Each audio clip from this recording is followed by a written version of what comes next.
Crawford give them one more. Jordan Crawford up over the treetops. Kendrick Davis gets straight to work. Steindl catch and shoot. Bang. Wow. Nice dish from Harrell underneath. Came up with it. Oh, no! Magnay says absolutely not. Outside now to Davis. One to shoot. Got it off. Got it down. 1 point ball game. Adelaide out of half time. Here's Crawford kissing it high off the window. Harrell putting the dribble moves on. Going straight at Deng. And finishing in style. And the Adelaide 36ers defend home court and see off a spirited challenge from the reigning champions. It has been shades of Fort Knox at the Adelaide Entertainment Centre. They are rough, they are rowdy, and they are 10 in a row at the venue. It's not somewhere you want to go, especially when you've been losing them on the road like the Jackies have. But it's a different team they face tonight. It is, but like you said, it's a fortress in there in Adelaide 36. They have a live band happening all throughout the game just to distract the opposition and the commentators. But it's going to be a tough one, though. I don't know if they'll be able to keep that unbeaten run intact, so we'll see. Well, there's someone who's almost become furniture as a part of the Adelaide Entertainment Centre is John Casey, and he joins us right now. No one has their finger on the pulse of Australian basketball more than you do, Casey. What's happening around the globe? Well, let me tell you about Felix before I talk about the news. I got to tell you, the Tasmania JackJumpers were just introduced to the fans here, and the fans are hostile. I've never heard them boo the JackJumpers before. They're upset with everyone now. What happened in Melbourne, it's not going to be good. And we get to round 15, the 4th of January, when Melbourne are here. Well, that's going to be something to behold. But in terms of news, this week, Basketball Australia came out and announced they're looking for expressions of interest for the men who is going to replace Brian Gorgian. And it's certainly an interesting scenario. Of course, assistant coaches at the Paris Olympics, Matty Nielsen has already put his hand up, said he's interested. Adam Capehorn, David Padrick were on that staff as well. Trevor Gleeson, a former assistant to the Boomers, well, he's been mentioned in dispatches. And I guess Dean Vickerman is at the head of the queue in terms of coaches here in Australia. And Jacob Chance, his assistant, led the Boomers at the Asia Cup last week. So there's a host of people who are in the frame for this job, but I think Andrew Gaze might need to put his hand up. Drew, who do you think should get the gig? Yeah, I think previous head coaching experience is really important, and I think any of those candidates would be worthy applicants for sure, and they do, and many of them deserve the job. If you've been an assistant throughout history, that's generally been the case. You go from an assistant and you get the head coaching job. But I think of the list that you mentioned there, Trev. That's what he wants. He said it. He let it slip. I was about to say, Freudian case is that Trevor Gleeson, to me, I think he ticks a lot of the boxes, and I also like the fact that you reward success. 5 championship rings. He's coached in the NBA recently. He's been an assistant coach with the Boomers. He's coaching over there. And the other reason why I say Trev Case is because he would be available for both. This is 2 jobs. You've got the qualifying coach and you've got at the World Championships and the Olympic Games coach. He would be one of the guys that would be available for both because of the windows in Asia as well. Certainly does. Now, Case, it's also a night of milestones over there at Adelaide Entertainment Centre. I'll let you explain what's going on here, to be honest. Well, now, Montrezl Harrell is not here in person, but he's here in spirit. Unless this is his, or maybe Felix left it here in his change room the last time he was here. So I'm not quite sure which it is, but certainly great to have some bling. I think people call this the drip, is it? Well, I don't know, maybe I am just a drip. But you're right, you know I love a stat. Tonight is the Adelaide 36ers 1,300th game in the NBL. And I know, Felix, you're partial to a 1-300 number. So 1,300 games for the 36ers. The Wildcats have more, 1,365. Illawarra 1,347. Adelaide a third all time. About 700 wins, 600 losses. And they need another loss tonight if they're to keep these fans happy. I love it. You know what, Case? It wouldn't hurt if it wasn't true. Thank you very much for joining us. I'll bring you one home. Hey, Case, he's in mid-season form. He is amazing. He's coming off a spell, and he's just come back with a few zingers, a few stats. He's ticking all sorts of boxes. If people reckon the Phoenix came back well from the fever break, get a load of John Casey in fine form right now. But let's jump right into what's going to be on the coach's whiteboard. Mike Wells, we're going to kick it off with him, Damon. Find a way Find a way to what? Find a way to win. We got to compete now. We got two of our major MVP candidates out of action. There are no excuses. Not anybody outside of South Australians have an ounce of sympathy for them. They got to find a way, Drew. And for the Jack Jumpers, Scott Roth, he's going to be talking about respect your opponent. When you've got your two main guys out, you can be a little complacent. So just be aware of complacency and also find a way to put the ball in the basket. That's what they got to do. And I'll tell you what, that Adelaide crowd, they are angry, they are frustrated, they're ready to get this to an 11th streak home wins. Enjoy the game. Doyle, smooth with it. Doyle for another three. Milton Doyle is making the night his own. Brings it up the floor, gets inside. What? Vasiljevic is really feeling it early. Wow. DJ able to make it happen. Another sellout at the Adelaide Entertainment Centre, and it is a marquee matchup between the home team and the Tasmania JackJumpers. The 36ers looking for another big win without a couple of big names. And Tassie bring a two-match winning streak to town. Our Mitsubishi Motors ladder fifth, the Sixers 6-5, Tassie 5-8, making some inroads to the season. Great to have you with us, John Peterson, Damon Lowry, Andrew Gaze, and the absolutely on fire John Casey with you this evening at the Adelaide Entertainment Centre. This should be a pretty fun matchup, Damon. Absolutely. Saturday night.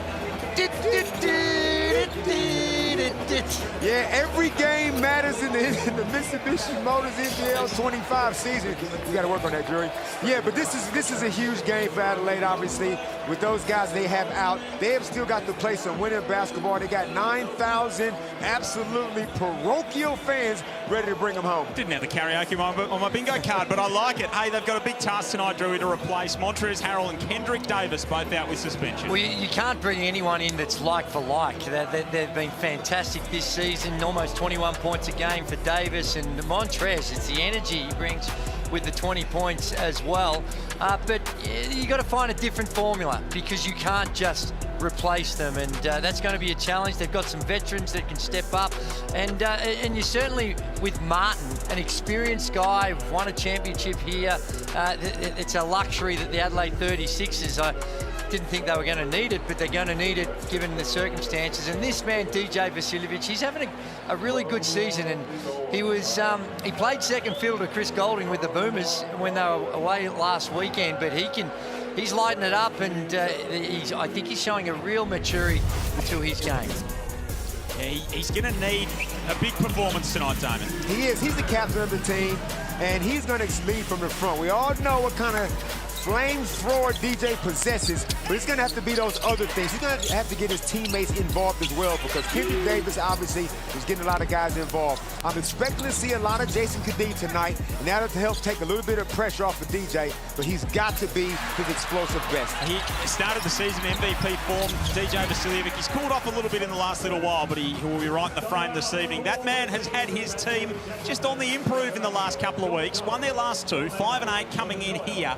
It looks like it's just starting to click with some bodies coming back. Well, they've been in this situation previously. I think in year one they started 2-6 or something like that. Now they had a bit more margin for error because they corrected that pretty quickly. But having this FIBA break, I think, came at a perfect time for them. They were starting to find their feet, that they still needed to refine some things. And this man here has been incredibly consistent as far as assisting the ball and getting his teammates involved, but on the offensive end, it's been a roller coaster. He's had a few single-digit games, and he's also exploded with a couple of big ones, and that 32, the last one, was much needed. And when he's in this frame of mind and he's shooting it at this efficiency, it's the JackJumpers look completely different. His last three games, Damon, 33 and 32.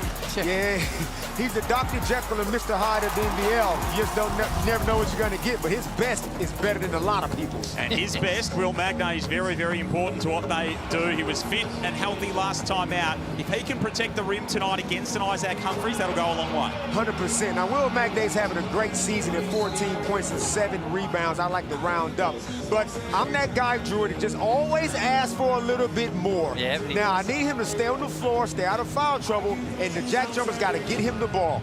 Yeah, that's right. And but tonight, and specifically though, how you protect the rim. The Adelaide 36ers takes the least amount of three-pointers of any team in the competition, and they pound the paint. They're second, I believe, in the competition at points in the paint. So that's it. Offensively, that's how they've been structured. A lot of that coming off the bounce, but getting to the rim and protecting it, that's going to fall on Jarrell Martin, who gets a start.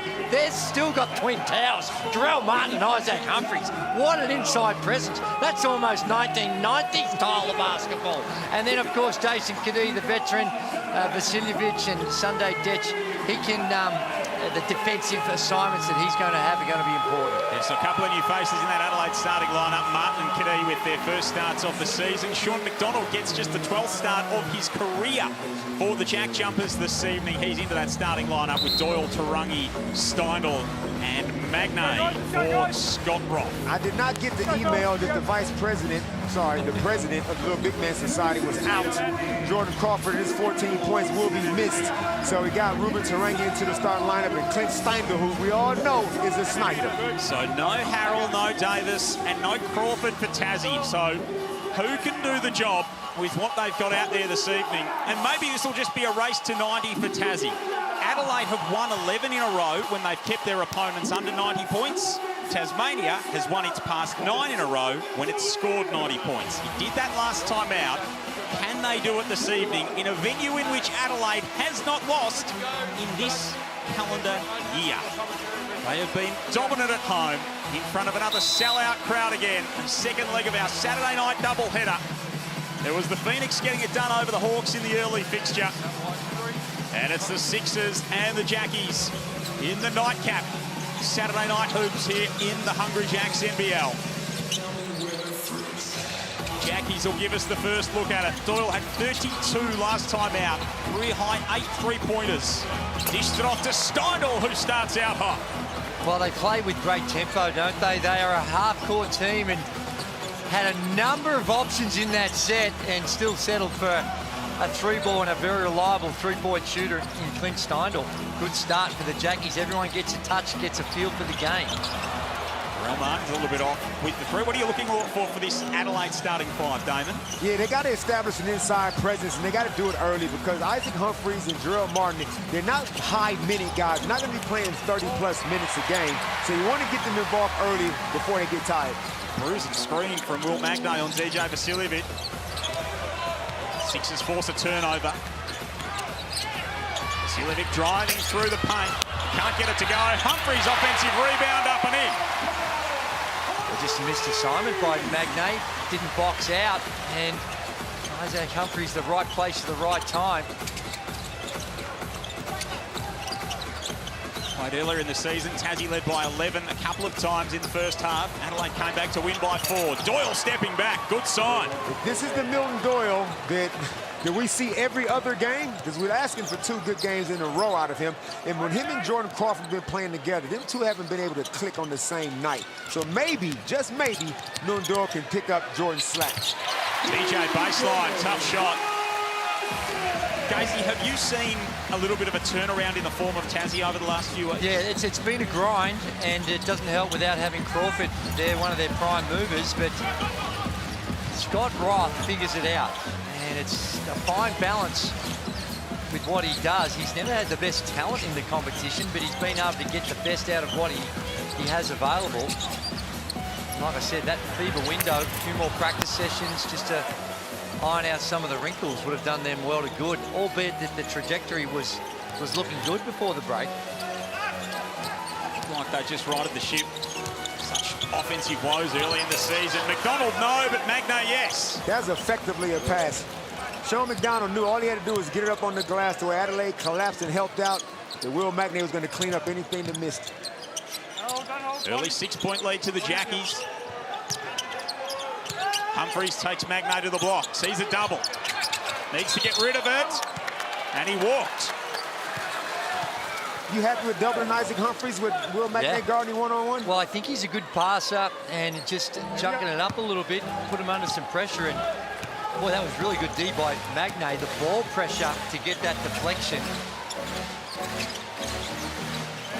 Stifling at his best, Will Magnay, Defensive Player of the Year finalist last year. Doyle behind the back, pretty pass. Rungy can't hit. Stein will come over the back of the Silly. Don't go through the screen or off ball. Don't go through the screen or off ball.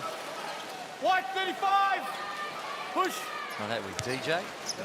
Wasn't going under or trying to trail. He was trying to go through the screener. Okay. That's old school. Michael Aylan refereeing in his own backyard, the Adelaide product. Greatest example of going through the on-ball through the screen was Kobe Bryant and Paul Gasol. Did you ever see that one? Oh, yeah. For the days. Martin outside, no good.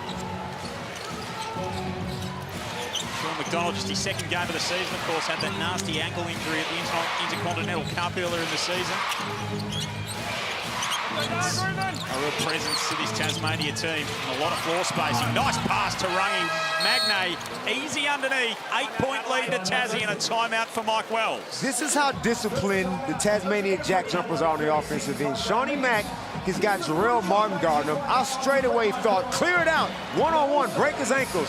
Nope, got through some plays, went inside to Ruben Tarangi, drew the double team and got an assist. I mean, they will never shoot themselves in the foot offensively.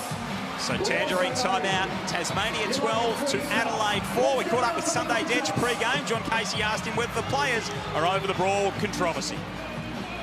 I mean, I don't know if you get over it, Case. I think, you know, we're missing two of our guys and that hurts us. But at the end of the day, you know, we've got to keep the ball rolling and we've supported them as much as possible, you know, and they're here with us. So focus is on tonight. We're trying to get a big win at home. I think it's a team effort, you know. I think collectively, you know, everyone needs to step up. You know, that's vocally, that's, you know, in the huddles, that's in the timeouts, because we're missing two key starters, but I think we've got more than enough to be able to, you know, handle the game tonight, and we've got a good team list. The players adjust by following the system, you know. I think the coaches put together a great game plan and practice plan day in and day out, and we follow that to a T, you know, and I think that generally results in a win for us. So, yeah, it'll be no different tonight. Obviously, we're missing two of our starters, but that means everyone gets to step up. You know, I think when you replace Kendrick Davis with Jason Kadee, you know, we're in safe hands there. That's an NBL veteran who's got a lot of experience under his belt. Nah, there's no pressure felt, Case, to be honest with you. I think, you know, once again, I keep alluding to it, but it's our process as a unit. You know, next man up mentality, and we've got a really strong roster, and yeah, that's kind of what we're going to believe in tonight. You can see why Sunday Detch is one of the leaders of this Adelaide team. Vasiljevic stepping back. He's tough and well short. See, shots like that is almost like a turnover. The Jack is going to come down here and make you play defense. Milton Doyle's going to try and make them pay. No good. What would Mike Wells have said at the timeout, Gazy? Defense. Before that one, they were 5 of 7, and the way in which they've been able to distribute the ball, highly reactive by the Adelaide 36ers on the defensive end. Kadee inside.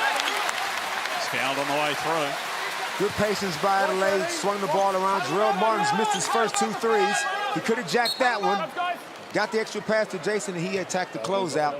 Now, Drury, what's going to be interesting for mine, teams are going to go to the benches pretty soon. And Tassie are going to bring in Anthony Drimmick, just shows up. Majuk Ding's going to show up. Fabian Kristovic's going to show up. Who's going to show up for Adelaide? Well, they're going to need a few to step up. Nick Marshall's one that's been showing a little something so far. Keanu Rasmussen action early in the game. Well, that was Adelaide. perhaps not one that we were expecting this early. Not at all. But a lot of the times it's what's been going on in the practice environment. Sometimes we scratch our head and say, well, what's going on here? But these coaches see him night in, night out. And there's another example of the defense. The zoom action on the one side coming off the screen and gets 2 feet in the paint. And at this level, that's just way too easy. You come over and help us a lob to Magnay, so you got yourself all kind of problems. Magnay get locked up. Anthony Drimmick out there for game 250 this evening in the NBL. Good job, buddy. 250. 250, of course, played plenty of them in Adelaide colours. 139 with 36, 60 with Brisbane, and game 51 with the JackJumpers tonight for the championship winner. Yep, there we go. Play it again. Playing against the bloke that's renting his house in Jason Kadee. Kadee inside, beautiful find. Sunday Detch cutting baseline. Great movement off the ball by Sunday. And Jason Kadee is a point guard. Real smart, real cagey. And Shawnee Mack, the opportunistic, efficient Shawnee Mack answers back. Efficient's the key word for Sean McDonald. Shot the 3-ball prolifically last season. Career high 7 assists in just his first game this season. Keanu Rasmussen inside. He opens his account, just his 6th NBL point. I was just going to say, what's his career high? Did he just get it? He's played 7 minutes in his career, 6 appearances, and he's on the board early here. Tarangi whacks it away. And this is, they're not the only team. It's a few other teams in the league that have some outs, injuries. Brisbane, we saw just last night, playing a lot of young guys, a lot of development players hitting the floor. Guys got to be ready for the opportunity. So good on Keanu. You might not get Keanu Pinder money just yet, but work in progress. Might not get Keanu Reeves money at any point, but that's a work in progress too. Ben Grishty into the game as well. So Mike Wells going to his bench early here. Ruben Tarangi at the free throw line. This is the first. So a couple of the local products getting some run. Ruben Tarangi. Oh, there you go. Wow. This is the second. Hungry Jack's code word is hero. There'll be burgers in the state of South Australia. Head to the NBL app, grab the code word. Head to your Hungry Jacks before 6 o'clock tomorrow. Marshall inside, lays it home. Look at this. And when you get there, tell them Ruben sent you. Look at this lineup they have on the floor right now. Jason, above the foul line for the Good little hesitation. Froze him, got some slow feet in the key. Nick Marshall's a scorer. Make no mistake about that. And this is why you cannot relax for a second. You looked at the roster, you look at names on paper, and you think, oh, yeah, these guys, we're better than them. These guys are professional basketball players. They work their butts off and deserve their shots, and now they're playing. John Casey's courtside case, really good opportunity for a couple of young local products in Grishty and Rasmussen. Yeah, and it's interesting in the first quarter as well. I mean, with Ben Grishty, he's only played less than 2 minutes all season, so big assignment for him. But yeah, it's an unusual line. First time we've seen this line up for the 36ers all season, but given the circumstances where it's unheard of in the NBL where a team has lost both their imports out through suspension in the same game. So uncharted territory, but interesting lineup, and Mike Wells certainly going with a youth policy. Case, how's your neck going holding up that bling? It works well. And Montrez has already been on social media. He's loving the scenario as well. The fans are all here wearing it as well. Great vibe. These fans have been fantastic all year, and it's a credit to the club as well. Yeah, spot on. Sell out tonight. Adelaide Entertainment Centre, of course, Montrez Harrell back home watching on in the States. Back here in Australia in no time at all. 4-point ball game. Marshall tosses it away. Lockie Barker in for Jordan Crawford as the nominated replacement player tonight. Drimmick goes at Vasiljevic, can't finish. And it's up tempo at the moment. That's how Adelaide want to play, regardless of who's on the floor. They're going to push the pace, especially after a stop. Grishty tips it home. Big Ben, what's his career high, Joe? Ben Grishty. Goes straight into the record books for that one, Damon. I think already. His career high is now.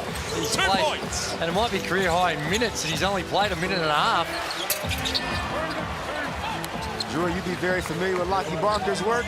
Yeah, he was part of our program when I was at the Sydney Kings, and also playing with Frankston in the NBL South competition. NBL 1, that is. Man out of the Basketball Association. Yeah, and the thing about him, he's not going to die wondering. He's going to come out there. He knows his role. He's going to let him fly, and he can get hot. Drimmick has it sent away by Grishty. Ben Grishty, the young fella, 6'11". Haven't seen a whole lot of him. Obviously, because he has, he's behind a whole bunch of highly paid dudes, but those are quality minutes. If the South Australian crowd loves anything, it's a South Australian doing some good things. 19 points.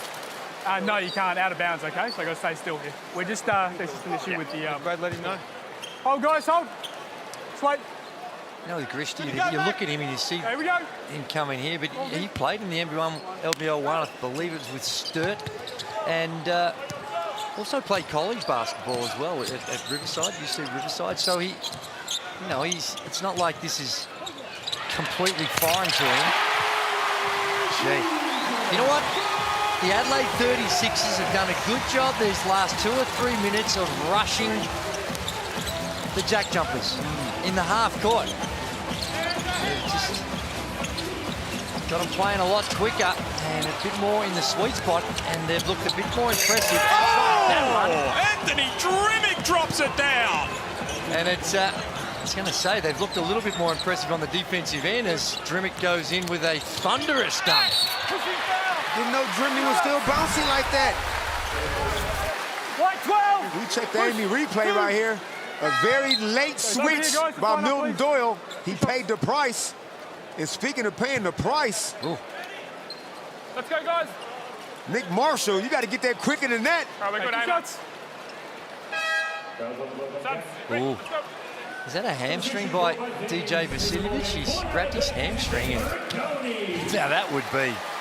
It's the last thing they need. That would be a significant setback to have your 3 leading scorers out. Hopefully it's just a cramp or something, just a little tweak. We saw what happened last time DJ caught a cramp. People rush out of the crowd. Yeah, someone tried to heal them. Give him some physio. That was at that was in Melbourne. John Cain Arena. Thankfully not required on this occasion. We've got some Jacob Rigoni music. You'd be familiar with his work, Drew. Well, the thing, what I think they're trying to do is get these guys in early to give them some minutes to prepare them if you need them down the stretch. And I like the strategy, small minutes, but get it a taste of it. And hopefully that'll be better prepared when, if required, when the game's more on the line. Sword into the game for the Jackies. Rises up and connects. Nice mid-range hit by Sword. Give me a couple more of those and the Samurai puns will be flying. Still tucked away in the scabbard for now, I think. He's only averaging 15 minutes a game with 6 points, but he's been efficient, 50% from the field and 42 from threes. 18 a couple of weeks ago against the Breakers, and he plays the passing lane there and gets the deflection. You spoke about it, Drury, about the styles. You want to speed up Tassie. Tassie want to play on their own terms. It's whose style of play can dominate the other, who can enforce their will.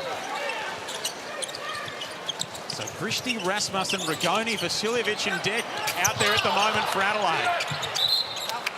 DJ chases it across the edge of the court. That's just to test out that hamstring.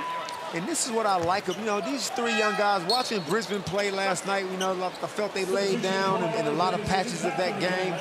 But here you have Adelaide in a similar boat, and these guys are playing, you know, like it's a championship series. Well, they need to.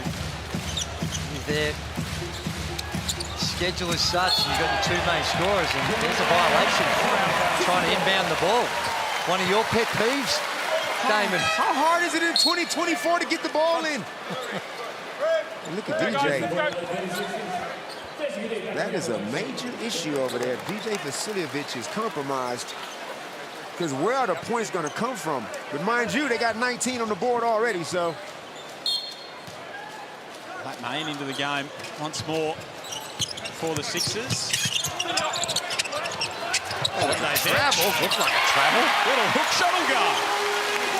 Gee. Not quite sure how he got to it, but got the desired result. So 45 seconds remaining. Tassie by 2. In a wild old opening term, Drimmick steps into one and cans it. Well, he has the familiarity with this venue and these rims, and I think is also perhaps when he comes back in here, just make sure they get a message of what they let go. Rasmussen, strong move. He equals his career high with a 4-point. Keanu said, you better ask somebody about me. We could have some career highs. We could have a NBL record for players with career highs in a game. Last possession of this first quarter. Drimmick goes baseline, lays it home, and one, and he's fired up. He's getting busy. One shot, 2 going. Michael. And he's welcoming the opportunity and the drives to the basket again. The defense here, 28 points for the JackJumpers. This is the lowest scoring team in the competition, and the Adelaide 36ers have given up 28. Highest first quarter score for Tassie so far this season. Case, you've got a word on Anthony Drimmick. Yeah, I spoke with Anthony Drimmick pre-game about celebrating his 250th here, and I reminded him that his brother Frank, who played 8 years and won a championship for the South East Melbourne Magic back in 1996, had played 255, and his reply was, well, I'm going to get him in another area, so that's fine by me. Here's Detch from half court, can't get it to go. Entertaining opening term in the books, and the Jackies have come out strong. They lead at quarter time, 29 over the Sixers, 23.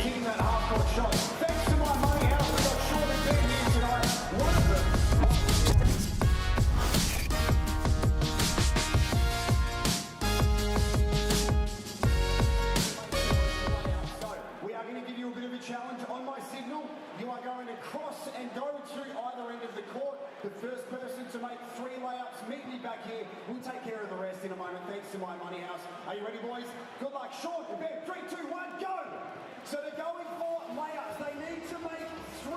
As soon as they make 1, they go to the other end of the court. It's Ben leading the way at the moment. Sean's in real struggle town. Oh no, now Ben is in struggle town. This is, Ben looks like he's going to win this one. Come on, Ben, hurry up. You've got to make that 3rd layup and get back into the middle of Brett Meyer court. And it looks like it's Ben. All right, come back here, Ben. He's still well done. Congratulations, you've made it. Sean, you had a great time. Have a look around. You're in the entertainment centre on the court. You didn't win. Thank you so much. See you later. Get out of here. All right, now, here we go. Now, Ben, here we go. So you got $500. Thank you very much to my money house. We want to double it. A half-court shot, if you make it, we'll chuck another 500 on there and get 1,000. How are you feeling? All right, we'll go for it. Are you puffed? A little bit. Yeah, you look puffed. All right, here we go. Come back. No, we're going this way. Going this way. We're going the way that Sunday was going. Let's get behind him. Thanks to my money house. Here's Ben for $1,000. Oh! You get the 500 anyway. Give his legend a huge shout out. Well done. Back to the action. Well done, bro.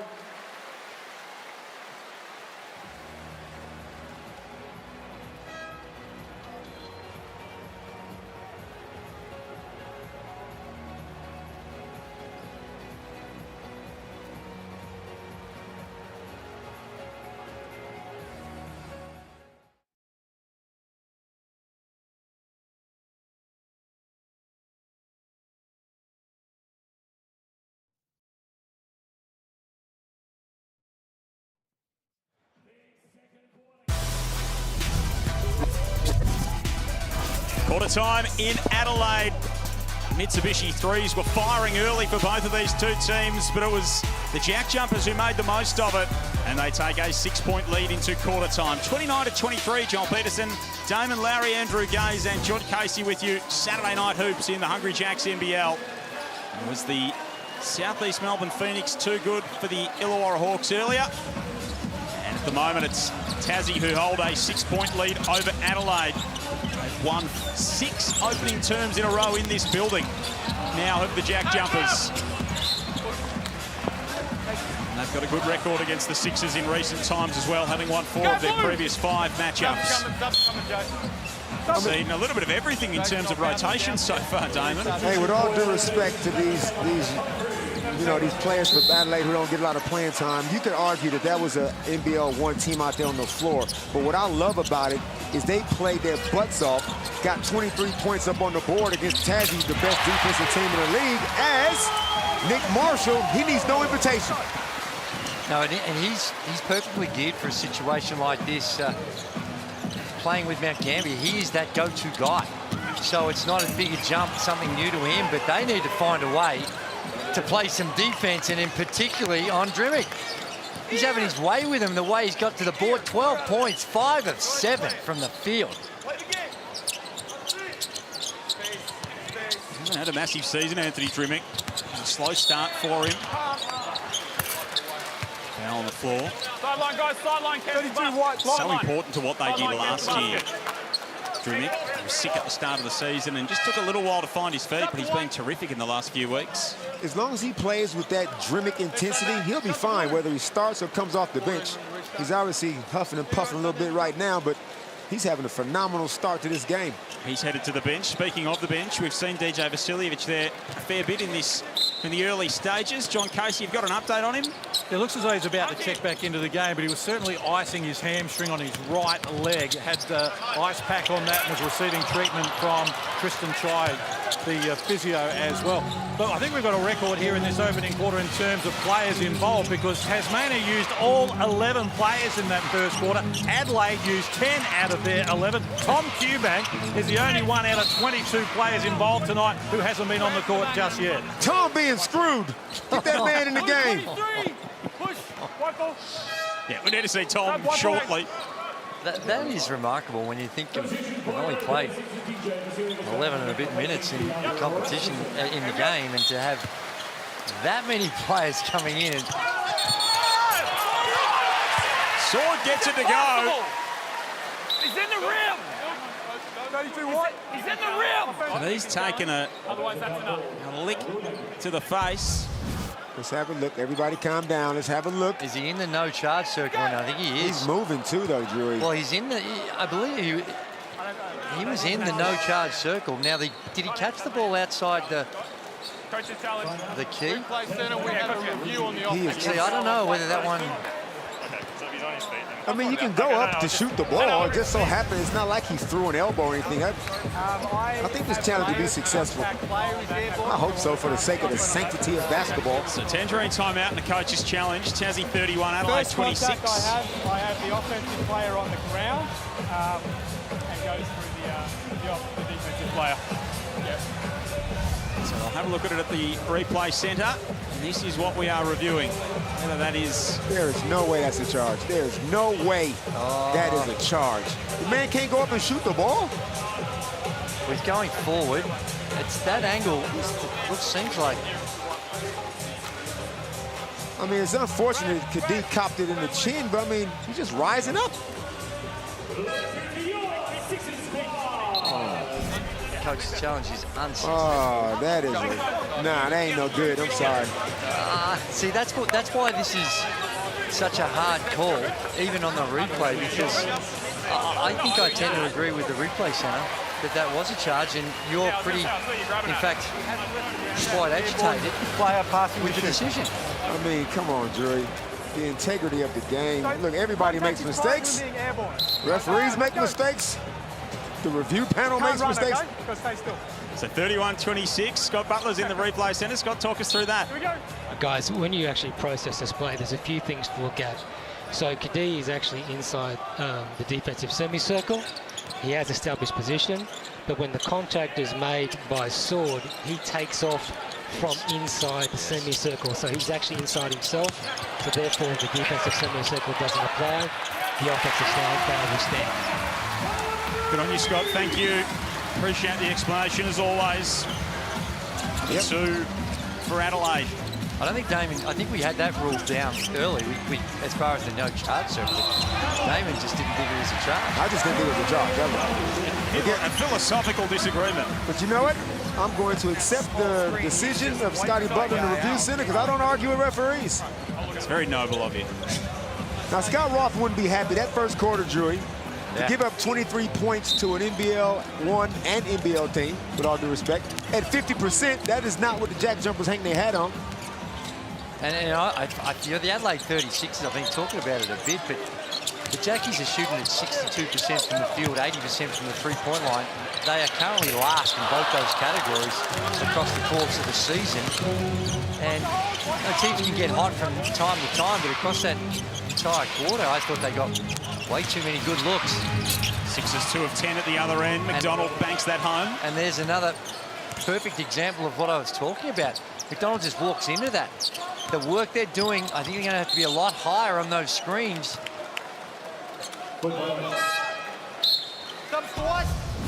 Check out Will Magnay. Did he roll his ankle here on there? Ooh. I don't watch injuries in slow motion. You have to tell me what happened. No, he rolled his ankle. Now, if you've done it a lot, you can generally The next morning it might be a little swollen, but you can generally play through it, which Will Magnay doesn't look too phased by it.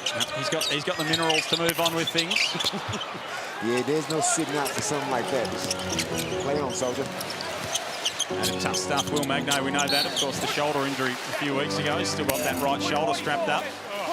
Now, you know, Jordy Hunter gets a lot of credit for being arguably the best pick-and-roll man in the league, and rightfully so. But I'll tell you what, a Will Magnay screen, look at the layups that he gets his guards. Like, Shawnee Mack is just waltzing through the key based on how the defense is worried about Will Magnay's lob dunks. 5-point lead to Tassie here. Just under 3 minutes played, second term. Locals agreed with another call. Anthony Drimmick's got a game-high 12 points. DJ Vasiljevic leads the 36ers with 7. And my man Jarrell Martin is 0 for Saturday night so far, only on the 2 shots.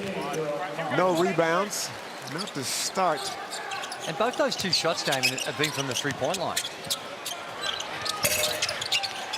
Doyle can't hit, just his 4th shot of the contest. Coming off a 32-point outing with 8 3-pointers against the Brisbane Bullets last time he stepped on the floor. That is wild from Vasiljevic. Rasmussen the rebound. Mayen can't get it to go. Doyle got in the back of DJ underneath. DJ just trying to draw a foul, and no one was there. He takes a wild shot. Shout out to Damian Lillard. And that's what I was talking about before the start of the game. He's got the greatest of intent, and he's not a selfish player by any stretch, but his self-belief is such that he sometimes will take some shots that are ill-advised. Hasn't seen many he doesn't like the look of. Under Lat Mayen. Now there's somebody we haven't seen a whole lot of. Lat had a little bit of an injury earlier, but he had, I think, the first game of the season. Wasn't it like a 25-point game or something like that? 23 against the Kings. Lat can score the ball. He's in the starting lineup and hasn't started since. Magnay punches it down. They're in the drops. You saw how deep Isaac Humphries was, and they were playing 2-on-1 a meter away from the basket. And Drew, this is what I don't get. Like, would it kill Isaac Humphries just to get all the way up there and defend, and, you know, and show the ball screen? Because he's up there setting screens when it's on offense. It's the same thing on defense. Well, he's capable of doing it. As there's a good 3-ball. Career high for Rasmussen. 7 points. Rascass. But Isaac's not doing this. He's not hard showing or getting up high, because that's just it. It'll be the strategy that they're using. Might have got away with a travel on that catch. By any means necessary at the moment for the Adelaide 36ers. Vasiljevic rumbles his way inside, tosses it at the hoop and ties it up. Scott Roth not particularly pleased. And we've got a Tangerine timeout. 35 apiece, 5.5 minutes remaining. DJ Vasiljevic just starting to get involved. Tie ball game halfway through this second term. Milton Doyle such a key part of the Tassie puzzle. We spoke to him pre-game about whether he's starting to find his best. I don't think so, but I've been shooting it well the past 2-3 games, so hopefully it keeps going. Yeah, I think we've been clicking a little bit better on offense, and defensively we've back to the Jackie's way, and some guys have been making some shots. No Jordan Crawford tonight. How do you cover for him? Ball movement, getting everyone involved. He brings a lot with the pace that he plays at. We're getting in the open court. I think Shawnee does that as well, but just moving the ball and getting everyone involved. No Montrezl Harrell tonight, no Kendrick Davis. Do you discuss that as a team, what you're expecting Adelaide are going to try and do with their absences? Yeah, for sure. They're missing 2 of their best players, and the thing is to not let the guys who haven't been playing come in and bring energy and have big games against us. So with opportunity comes a chance for guys on the other team to play well, so we can't let that happen. So Milton Doyle, interesting to hear him say so stridently that, of course, they talk about those absences. Sometimes players a little bit cagey with that kind of detail, Damon. Milton just laying it out. Yeah, you know, might as well be truthful. There's no secrets out here with all these video cameras. 35 apiece, just over 5 minutes remaining here in the second period. Magnay goes straight into Rasmussen, continuation, and he'll go to the strike. Gee, I love an aggressive Will Magnay. He can put the ball on the floor. Obviously, it's a little bit hard on a guy as athletic, as mobile as Rasmussen, but on any other big in the league, I back him on the 45, a couple dribbles to the basket, just attack, put the pressure on the rim and the referees to make a call. Yeah, and there's a lot of switching going on, so there can be some mismatches can be created as well. But this is what we've seen from the JackJumpers a bit this season. In the first quarter, they had 29 points. We played almost 5, and now they're only up to 8, so they can go through periods where they give their opponents a chance. Mayan gets all the way to the rim. They give their opponent a chance because their offense can stagnate. And get bogged down. McDonald's, I hope, a big part of getting things moving. Magnay left alone at the three-point line. Doyle cruises inside, can't hit. Magnay trying to pressure the ball full court. DJ Mayan, Kadee Humphries, and Detch out there for the Sixers. They give it away. I just got to do a better job of holding Doyle off. DJ gets the turnover. That's down. No, DJ gets a turnover, but I'm going to credit Isaac for a lot of that. Vasiljevic races up the floor. And Jack's one. Drimmick the rebound. He's got a game-high 12 points. Anthony Drimmick, 5 of 7 in the early going in game 250. Second highest output of the season. Shawnee Mack from behind the arc. Now a timeout, Adelaide. It looks like they look a little fatigued out there for the Adelaide 36ers.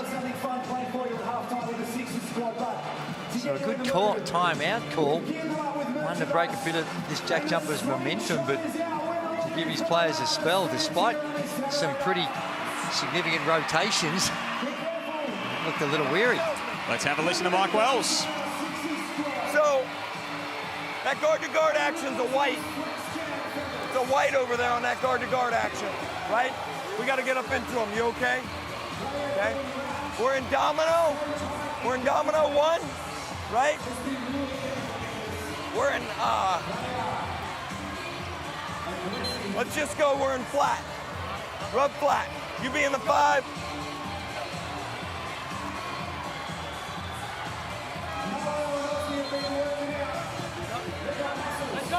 Play the game. Hey, when they score, run back.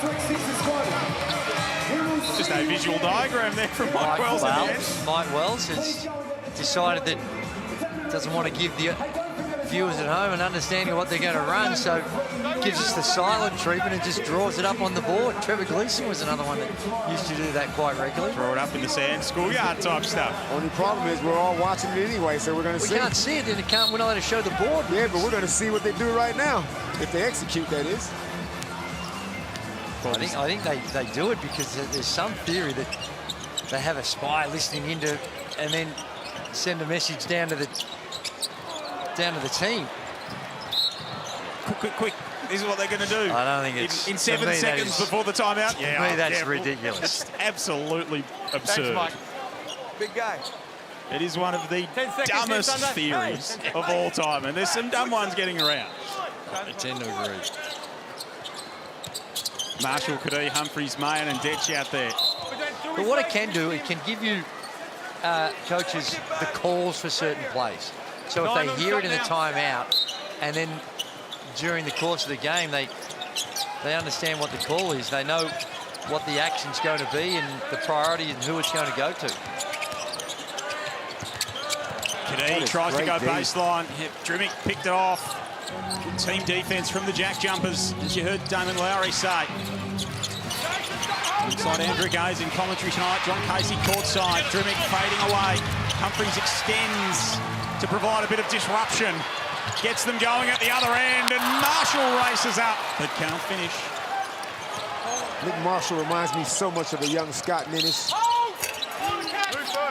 Just that wiry athlete that can love to get out in transition. Hold up. This is the exact kind of response I was hoping Adelaide would have I love it when adversity shows up, Drew. It has showed up in the absence of some of their studs, and these younger guys who barely play have went out there and they have held their own. Love that. Well, they have, and they bought some minutes, sharing it around. I mean, Isaac Humphries and Jarrell Martin have combined for 4 points. I thought the response might come from them two guys. Almost giving away a double cheeseburger there, Will Magnay. Humphries just got it across the line. 2 of 6 at the free throw line, the JackJumpers. He and Tarangi have both come up empty from the stripe. Humphries putting it up over Magnay, but doesn't fall. So 4-point ball game, 12 points in this term for Tassie. 14 for the Sixers. It's been slow going. McDonald at the elbow. Whack. Is there anywhere on the floor that Shawnee Mack just doesn't shoot well from? 9 points for Sean McDonald, coming off 7 in his first appearance of the season. Martin guarded by Magnay. This will be an entertaining duel. Magnay stepping out, getting a hand in front of him. We're going to try and find a way to get Martin going. It's only his 3rd field goal attempt yet to score. They need greater productivity out of him. Baseline. Magnay going out into the other end. Drilling tees one up.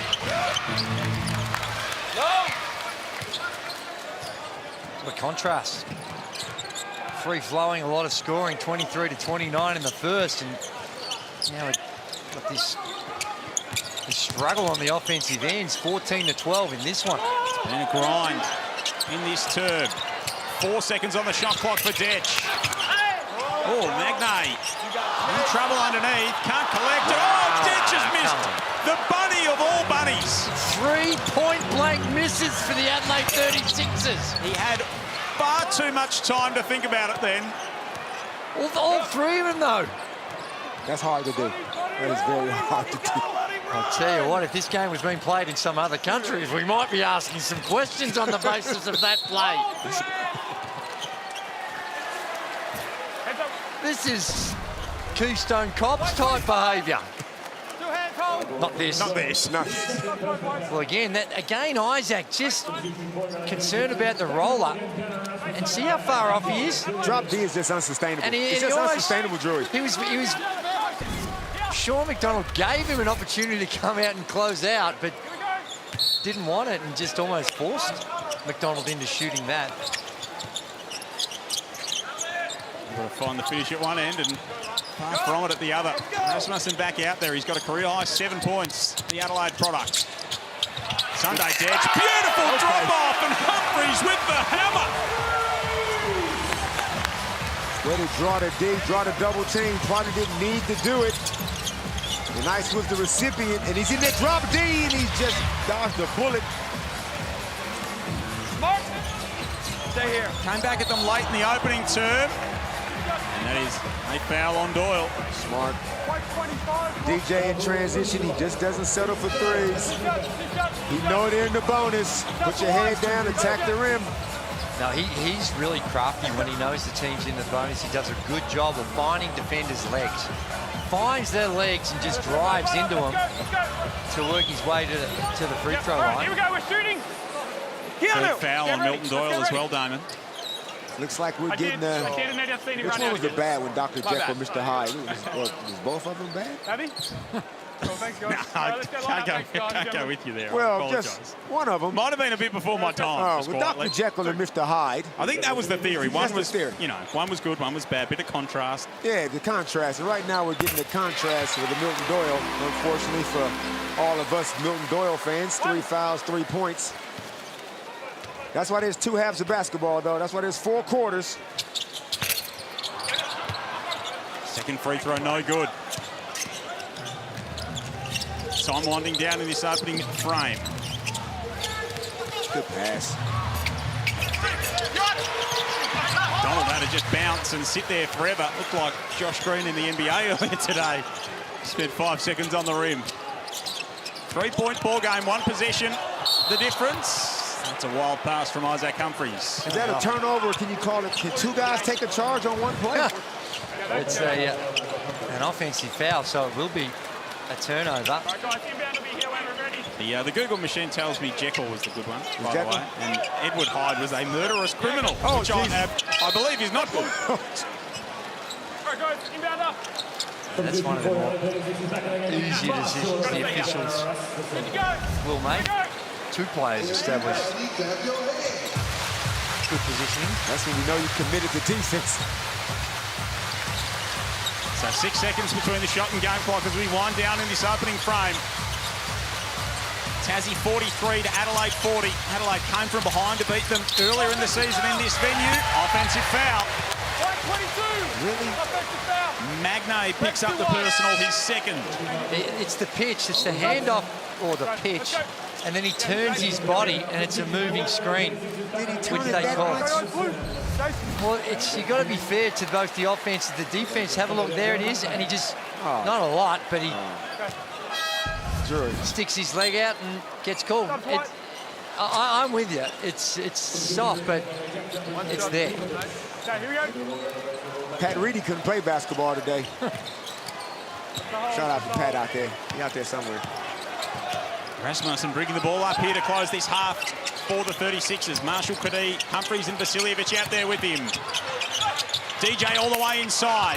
Can't finish. Marshall and Humphries combine to tip it home. And we've got a one-point ball game on our hands at the half. 42 Adelaide to 43 Tasmania. The Jackies have been in control for most of the ball game.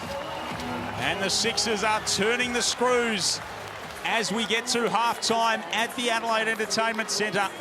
It was a 4-point game when they met earlier in the season. And this is a close one between these two sides once more. 43-42. Let's go to John Casey. Got Anthony Drimmick here. That was pretty impressive work there, and an intense game so far. Yeah, I mean, first game back out of the break, always going to be intense. Just doing what we can. Got the lead of the half, but we have to step it up. 250th game tonight, 10 points the opening quarter. Obviously, you're a big fan in here in Adelaide, having played with the 36ers, won Rookie of the Year. Nice to be back. Yeah, I love playing here. I love the fans here. I love Adelaide in general. Got a house here. Probably end up living here when I retire, so definitely got love for Adelaide. And as we've mentioned, Jason Kadee's living in the house at the moment. The inspection was on today. Yeah, terrible tenant. Terrible.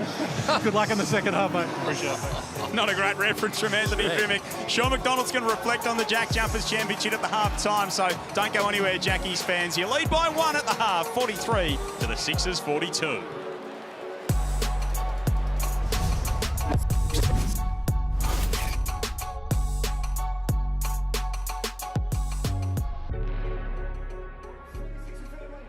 What an exciting first half here at the Adelaide Entertainment Centre. Now it's time for a halftime entertainment. Give it up for your Sixers squad.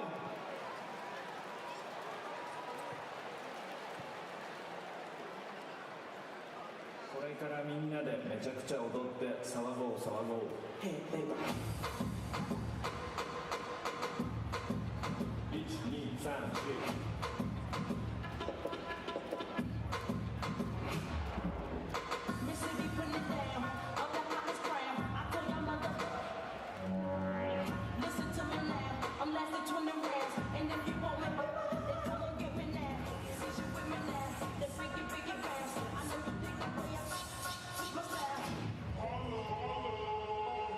Single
We saw the words "Stunt Crew" on the big screen, and they are back. Let's hear it for the Sixers squad, Stunt Crew.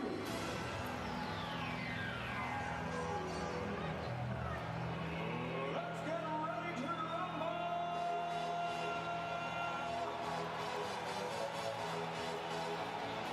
Clap those hands, Adelaide. The boys are going to take over. Here we go.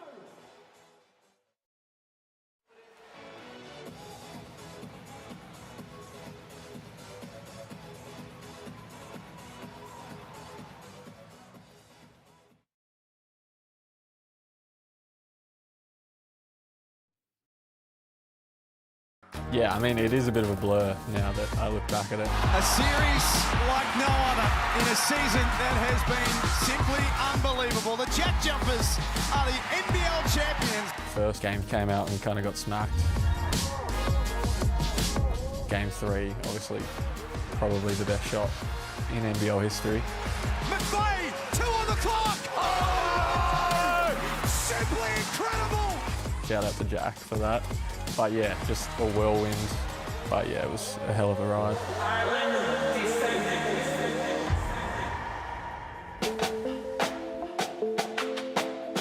Good start. Build your defense. Ball in front. Confrontational. Let's go. All right. Scott's been great for me. Obviously helped me develop into an NBL player now.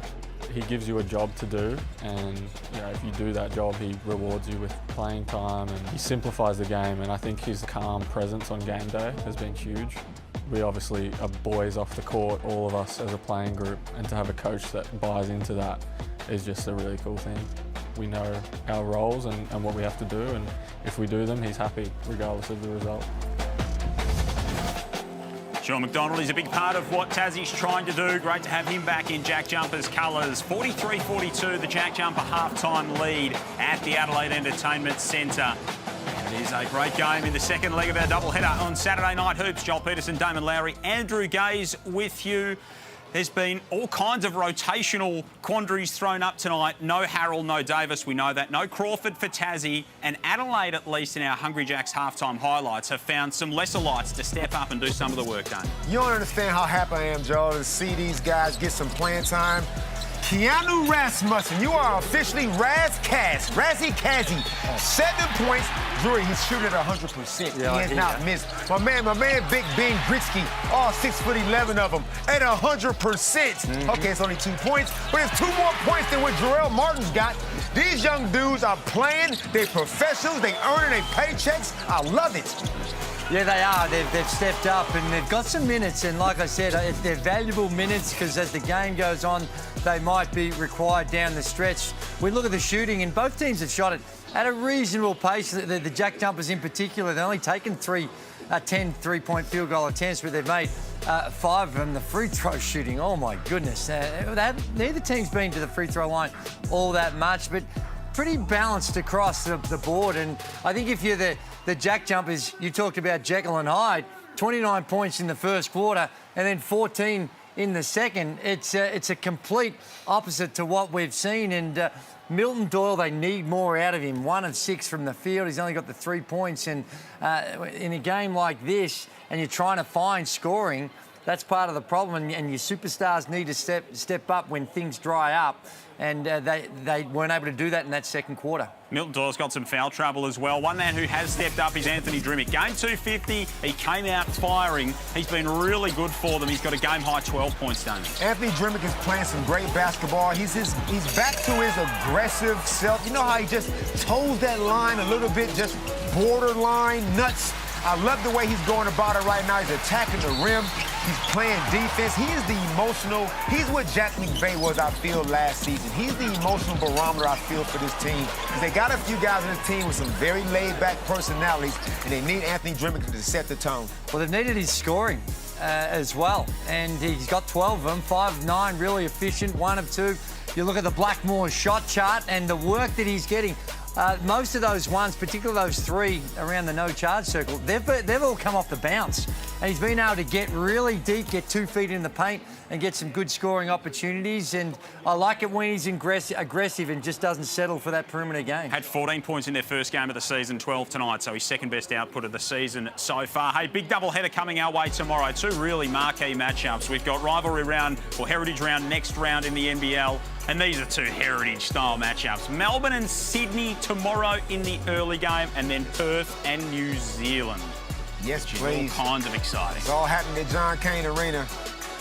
No, it is. I'm looking forward to it. I'll be there for the call. Exciting one. Big one for the Sydney Kings. Yep, they need to find some answers and just find some consistency. And then Perth, New Zealand to close things out. That's coming up tomorrow. Second half from Adelaide is next. Tassie by 1 as we get to that.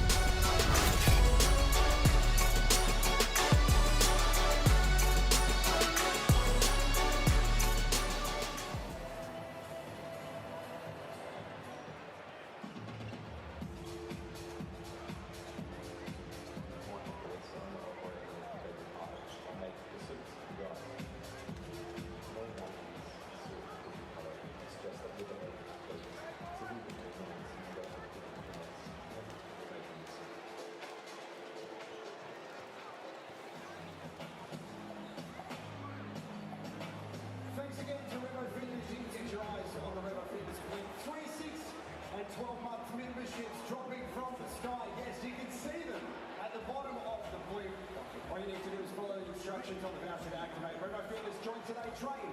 Where the 36ers train, we're going to get you to use those towels very soon as well. In the meantime, enjoy the memberships. Thanks, Remo.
Second half of the Adelaide Entertainment Centre, 1-point ball game. Beautiful night in the city of churches. One of the great cities in our wonderful country is Adelaide. And a little bit of a worry for the 36ers in this second half. Just the fitness of DJ Vasiljevic. We saw him earlier in the game pull up with that right hamstring. Let's take a look at that. Driving to the basket, getting underneath, and he just pulls up into the right hamstring as he gets into the crowd. No physio work required from the crowd, which was good to see.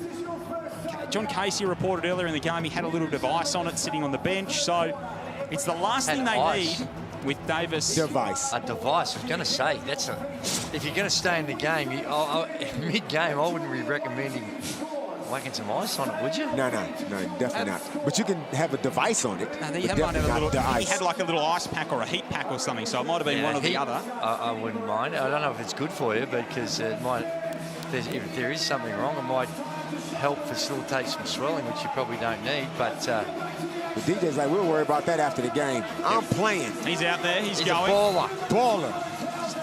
We'll keep an eye on that, of course. No Harold, no Davis. The last thing they need is an injury here. The Adelaide 36ers.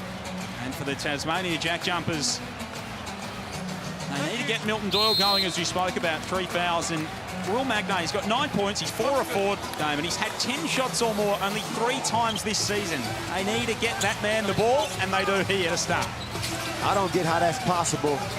I know it's the Jackie way and everything to be very, unselfish and move the ball around, but for goodness sakes, the guy's 100% from the field on only 4 shots. And he's Will Magnay, for crying out loud. Well, Sean McDonald's been exceptional. 5 of 9 from the field. He's got the 11 points now. Hold there, don't hold. You don't know what you got till it's gone. And seeing Sean McDonald, he was a big part of the challenges that JackJumpers have been facing earlier on this season with his absence. Janet Jackson reference? Don't know what you got. If it was. Well, it was purely accidental if it was, but I'll take it. You got to claim it. Come on. Let's step right into it. Line up, guys. 2 shots. We're outside 3. Line up. Couple of shots coming up here. Who would be the most happy with this halftime, Drury? Obviously, it's, a tight game. I feel like if I'm Mike Wells, I did not have the Adelaide 36ers playing to this level, especially with the depth issues that they had. So if I'm Adelaide, I'm fine being down 1, maybe, even 4 at this early stage. But if I'm Scott Roth, I'm extremely annoyed at giving up these many points. Well, I'm nervous.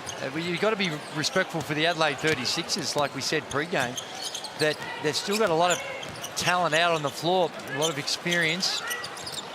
And if you don't behave yourself, it's their MO is to try and wear them down by the looks. It's been so successful over their first 3 years of the competition. Dench forces his way inside. And this has got, to me, when you talk about tempo, it has got a JackJumper style feel about it. And I think they are winning the battle of how the team wants to play the game, the style of game that they want to get involved with. Had a period in that first quarter where it was really up and back for a few minutes, but apart from that, it's been really slow going for both of these teams. Jackie shooting at 54%. Sixers just over 40. 3 of 15 from downtown Adelaide. 5 of 10 for Tassie. Steindl tees one up. Rungy thought he was held underneath by Detch. Kadee the hit ahead. Mayen can't get it to go. Trying to get Milton Doyle on his 4th foul, but Milton's going to protect himself. Donald baseline throws it up for Magnay. It's a clinic. Will Magnay just knows how to get the good angles to get these screens, and Shawnee Mack is getting downhill just beautifully. It's either a layup or it's a dunk for Magnay. It's 1 of the 2. 6-0 run out of out of half time here. Vasiljevic inside, can't hit. Magnay rips down the rebound and then cops a shove. And I'm with you, Damon, particularly if it's Sean McDonald. I want those bigs coming up, hard showing, trying to stop them at the level of the screen, or at least make him make a retreat dribble, because when Sean McDonald's getting in the paint, he's shown that he's got that strength to be able to power through some defenses and finish his play himself, but also really good execution with the passes.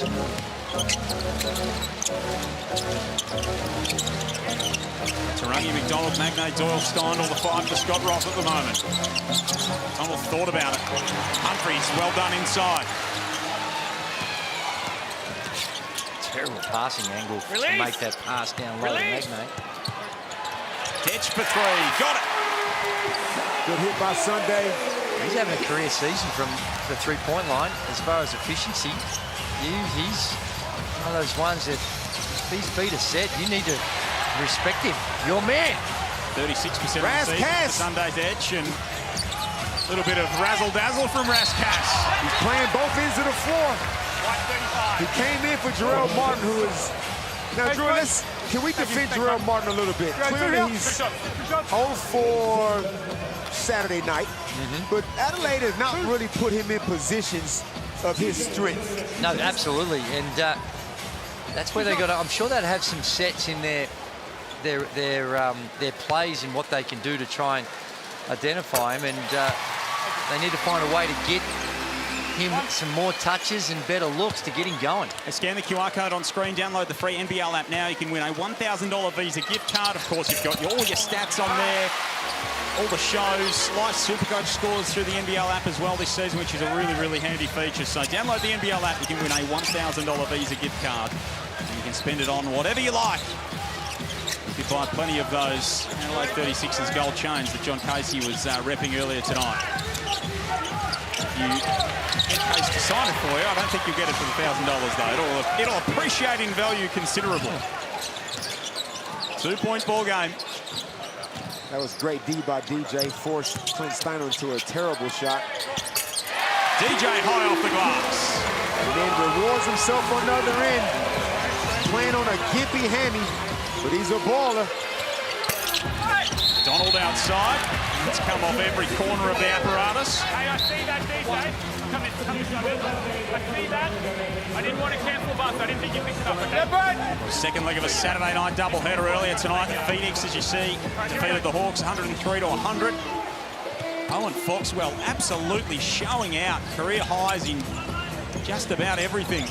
I've just noticed that, I have a vacancy in the Little Big Man Society. Oh, hello. Yep, and Owen Foxwell. Is this an extraordinary general meeting? Yep, I've had a look at your application. It's been approved. Welcome. You're in. Congratulations to Owen. What an honour it is for him to be anointed by Damon Lowry. On there, no hold. Bodies.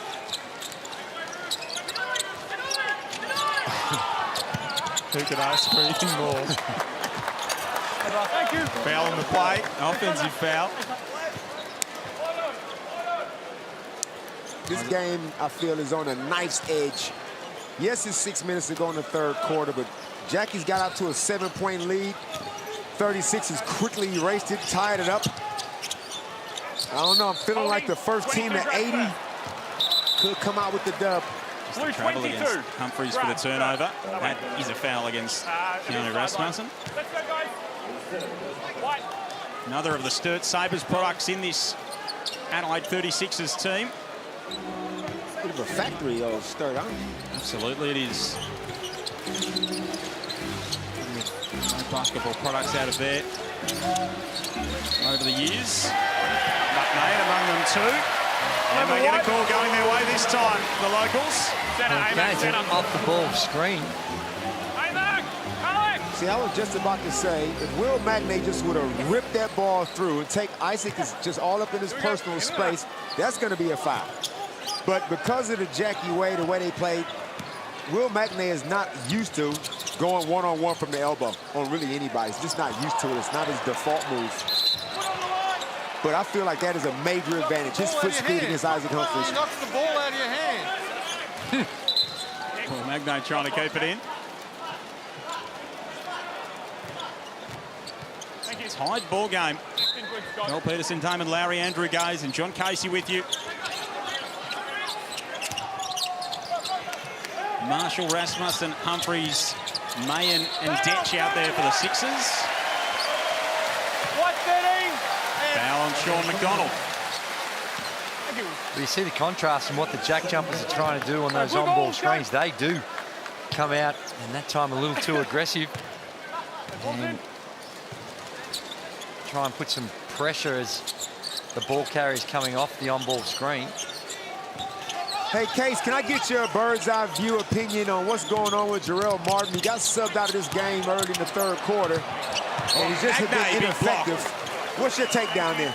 Well, he's on the end of the bench at the moment, just in conversation with Jason Kadee.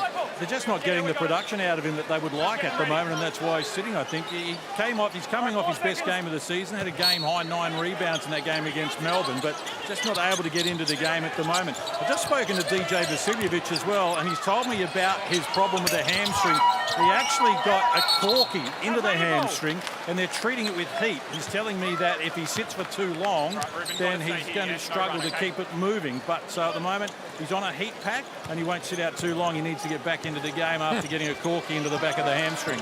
I reckon he'll carry that injury the entire season, so he knows he's not going to sit on the bench for too long. Yeah, no, you can't come back to the bench, Mike. You've got to keep moving. You've just got to keep moving. Might have to do the old Casey Prather last year exercise bike. Oh, Lord, don't bring that bike back. I know that was one of your favourites, the exercise bike. Good to see Casey Prather balling out for the Brisbane Bullets yesterday as well. Rasmussen outside, who had played 7 minutes in his NBL career before tonight and has played 11 minutes in the ball game this evening. Some important ones from the DP for the 36ers. Grimmick carving his way. Doyle outside, cashes in. Just when you think Milton Doyle is asleep, you just literally never know. Oh, absolutely. And if we get a look at the Amy replay, the thing about Milton Doyle, he was 1 of 6 before this one.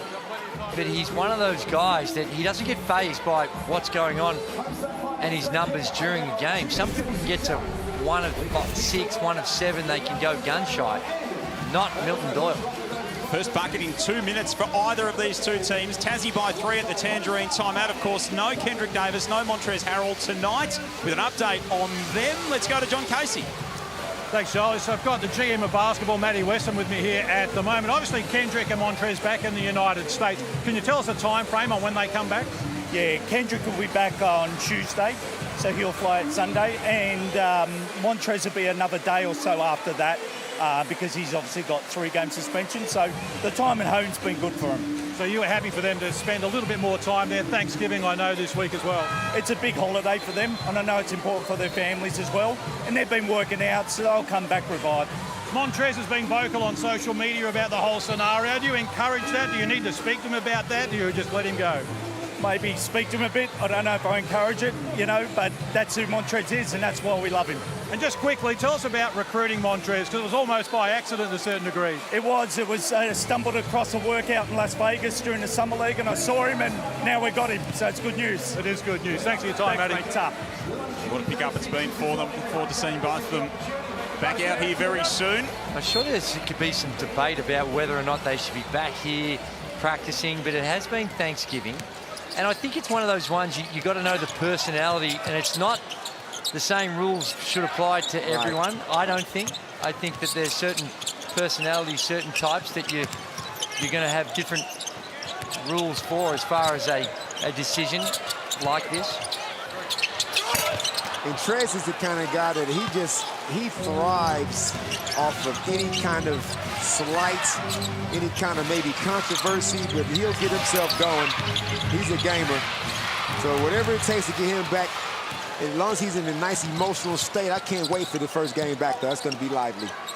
It's not like they're spending the whole 2 or 3 weeks over there. Quality time with family, and as Matty Weston said, they'll come back refreshed. Rasmussen, nice drop off to Humphries working underneath. Foul on the play. Anthony Dribbick's frustrated with himself. Yeah, you know he didn't need to stick the hand in there because Will Magnay was already forcing Ice into a tough fadeaway. Let's go, guys. Line up, please. Yeah, he teased him.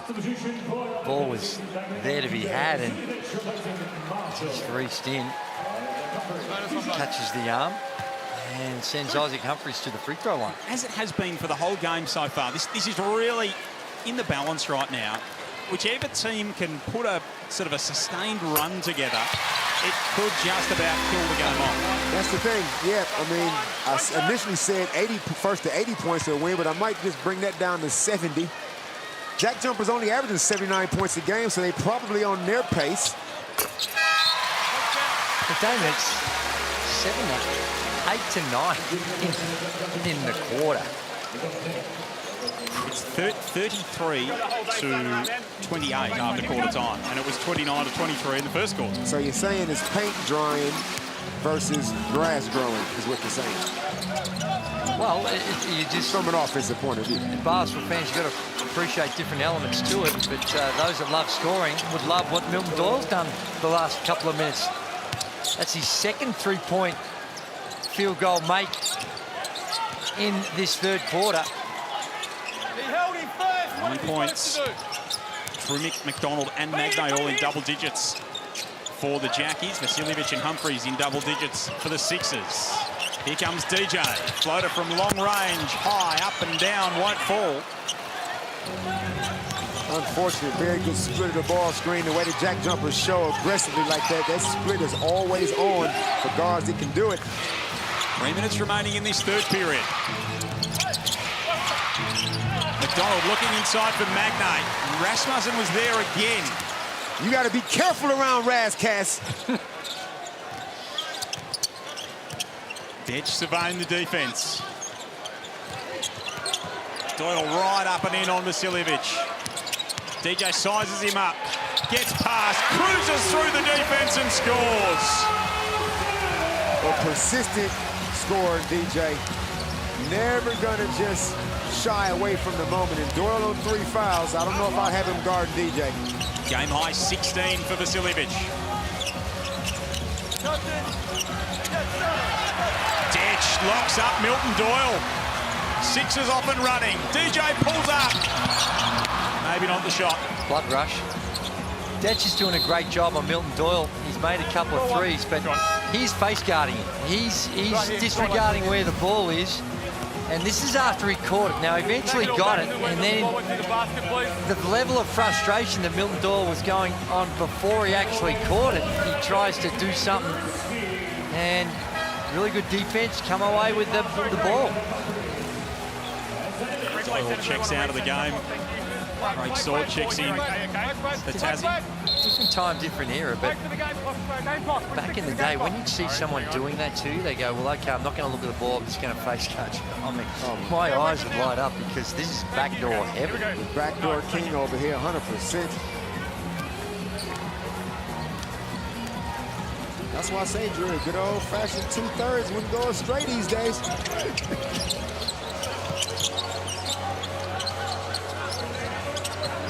Vasiljevic getting his first minutes of the game for the JackJumpers. Craig Sword from outside. McMahon pulls it down. 23 in that opening game of the season. Opportunity for him in this little stretch as well to make his mark. Gianni Rasmussen's certainly done that this evening. Big ball by Crisley. Sorry, Joe. Just for the people at home. Will Magnay is shooting 100%. You can't shoot any higher than that. He was 4 of 4 at the half. He is now 5 of 5, and he's already on the bench with 90 seconds to go in the third quarter. How Will Magnay, Drewy, can get 1 shot in a quarter is outrageous. Set it right at the start of the quarter. He got the ball on that possession. Sword just lodges it from Vasiljevic. He has to throw up a crazy shot in the end as the shot clock was expiring. No way, baby. You put the ball onto his back. Oh, you're set. DJ either it was a really bad attempt at the robot, or he was describing to the referee he was a little bit displeased with the decision. Yeah, he thought he got fouled. Just over a minute remaining in this third period. McDonald on Grisky, who says, no, sir. I don't know who you think Ben Grisky is, but you better ask somebody. He ain't having that. Shawnee tried to get in with the hezzy. Big Ben turned him into a center on the volleyball team. Good job moving his feet, keeping the little fella in front. First year as a DP with Adelaide. Trimming, putting it on the floor. Krisljevic from outside. Oh, connects on that. Shot it like he meant it. Fabian Krisljevic, just his 3rd make of the season. No hesitation whatsoever. 8 of 17 now for the JackJumpers. He was 2 of 12 on the year before that one, Fabian Krisljevic, and he stepped into it with confidence. Wow, they're off Sword. and running, the JackJumpers. Sword slashing his way to the cup. I saw what you did there, Joe. Appreciate it, Dan.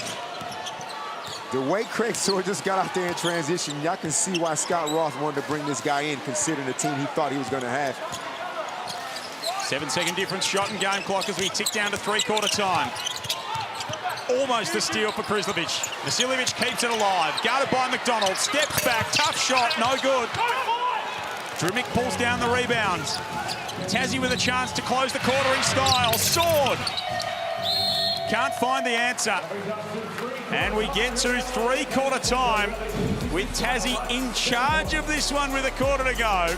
They lead it in Adelaide, 60-53. The final quarter is next.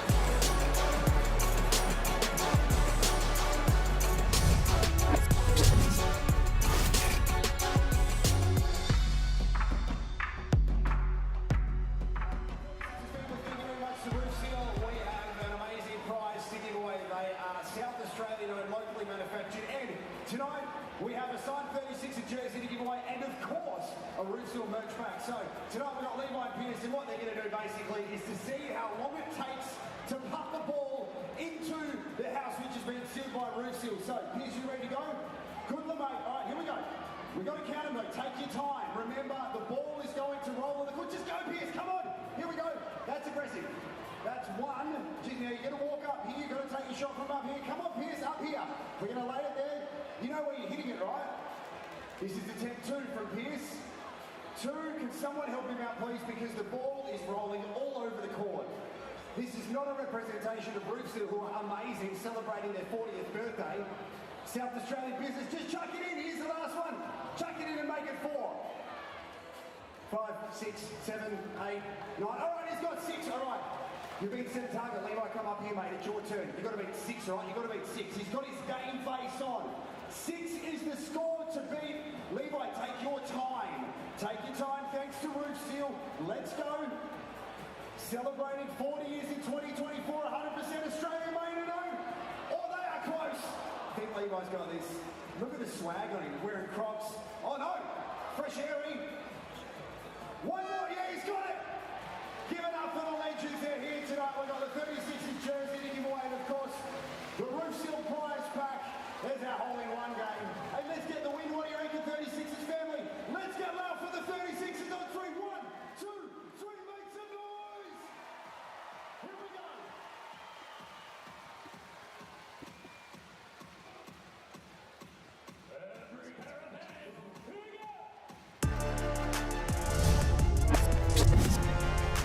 Three-quarter time in Adelaide. The home team trying to hold on to their undefeated record at home this calendar year, let alone this season. But the Tassie JackJumpers lead by 7 at three-quarter time. Milton Doyle started to get involved in that third term. 60 plays 53 after a 103-100 shootout in the first game this evening. Our second leg of a Hungry Jacks NBL doubleheader has been a little bit tougher going, but not for Keanu Rasmussen. Rascals. Say it with me, Drew. Rascals. Gotcha. Mike Wells is starting Ben Grisky for the fourth quarter. Dream. Nothing wrong with his hamstrings. Good coming, good play. Clearly they identify the overplay on those dribble handoffs and backdoor cut. Game finishing strong to the rim. Rasmussen again probing. Back to that 7-point three-quarter time lead. Intriguing final term on the way. Oof. Marshall from deep. So no Will Magnay out there to start this final term for the Jackies. Fabian Kruzlovic out there in the big man spot. Anthony Drimmick has missed that by a long way. Well, both teams going pretty small, playing small ball. Kruzlovic at, what would he be, 204, 205, something like that. Playing the 5 spot. 203. You were spotting him a couple.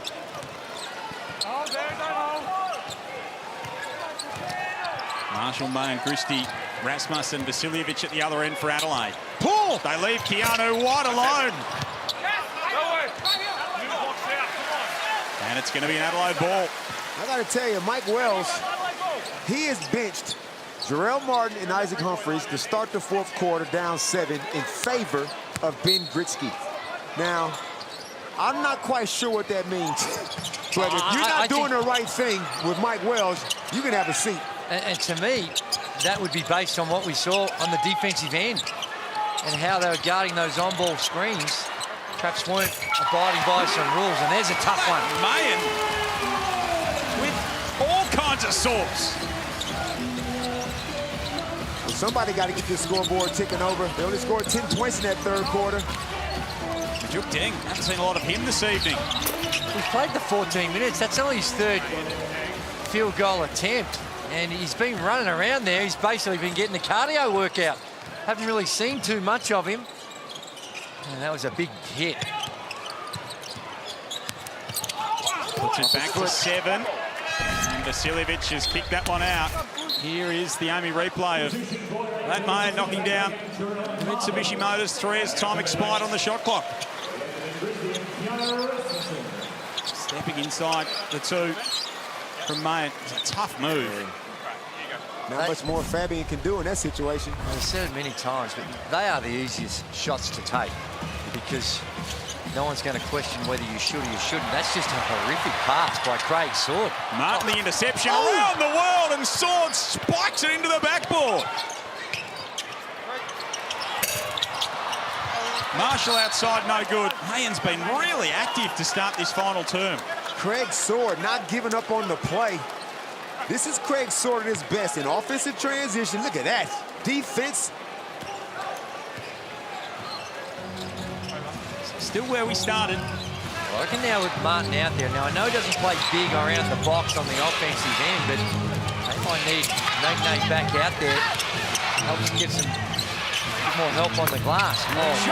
Deng is money. I can see the way Juk was asking for that ball. Knees bent, hands out, ready to let it fly. Game high lead for Tassie at 10 points. It has not been to double digits. Adelaide has not led in the ball game. What have Adelaide got? Martin with the hook shot. And that's what we're talking about with the size. Size prevails. You can just throw it down there, and when you see him make a quick decision, work down low, you ask yourself why you don't see more of that. He was patient with the pick and roll and let him roll, and actually gave it to him in good spot. DJ from way downtown. Jack that one up from across the road at Hindmarsh Stadium just about. 1 of 9 from downtown is Vasiljevic this evening. 16 points leads his team. Deng for another! Majuk Deng! This is more than a cameo. It's a starring role in this final term. We saw this last season, Joe. We saw this in Tassie. We saw this during the championship series. When Juk is in this kind of mood, I was expecting more of it throughout the year, and that's a travel. You're not afraid of the big moment. No. And we saw that in the, like you mentioned, in that championship series. Scoreless in the game before this quarter, and then he comes out and goes whack, whack, whack. He's now up to 8. I feel like pound for pound, which he don't have a whole lot of them, he is the best scorer on the team. I feel like Majuk, he's got the 3 ball, he got turnaround jumpers, one of the most effective shot fakes, can get on the rim and punch it on you.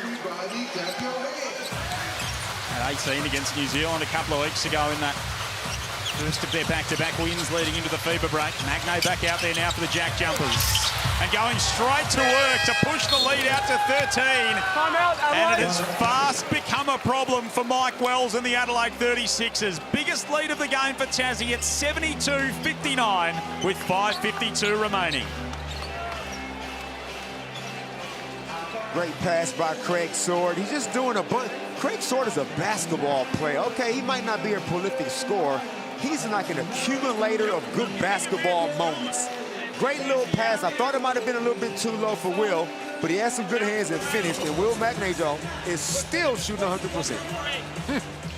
No, and right now, these Adelaide are doing a good job on the O boards. They've had 7. They lead that category 7-2, but they look a little vulnerable when Will Magnay's not out there.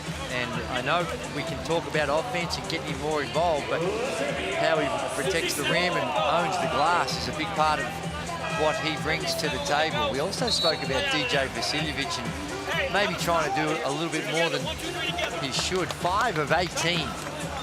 And some of them ill-advised. 1 of 9 from 3s.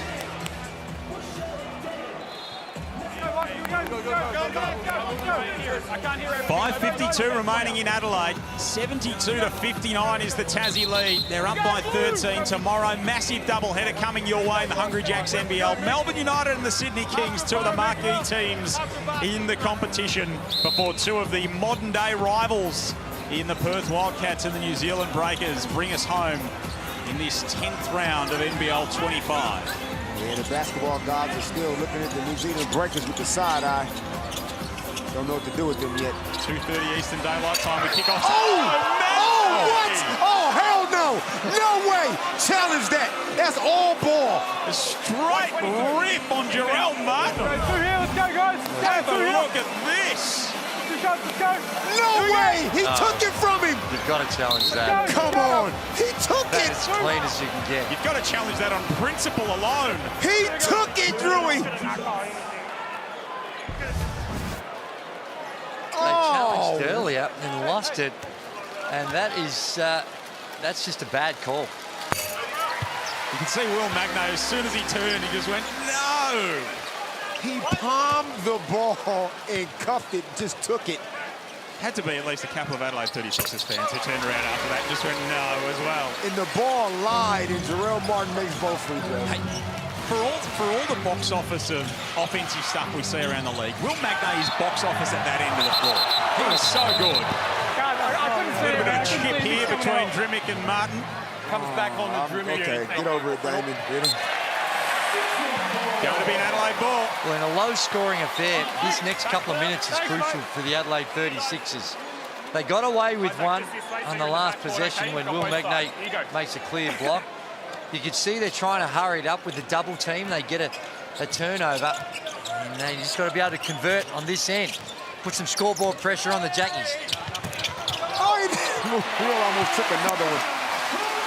Ref's just got to be a little patient. Like you say, Joe, Will's got a reputation. He's a shot blocker. Normally they get the benefit of the doubt. So 72-63, halfway gone here in this final term. And here comes Milton Doyle, guarded by Martin. 10 on the shot clock. Doyle puts the moves on, gets his way inside, can't get it to go. The rebound and the run for Adelaide.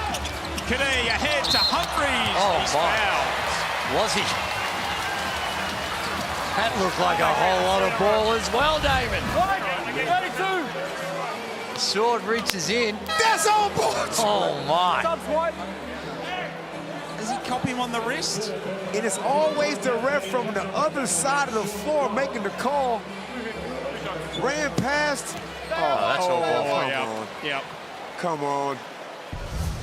No wrist involved there. Isaac Humphries at the line. And the ball is lying. John Casey's courtside case, 9,428. The Adelaide Entertainment Centre tonight. They haven't seen any losses so far this season. What's the mood like?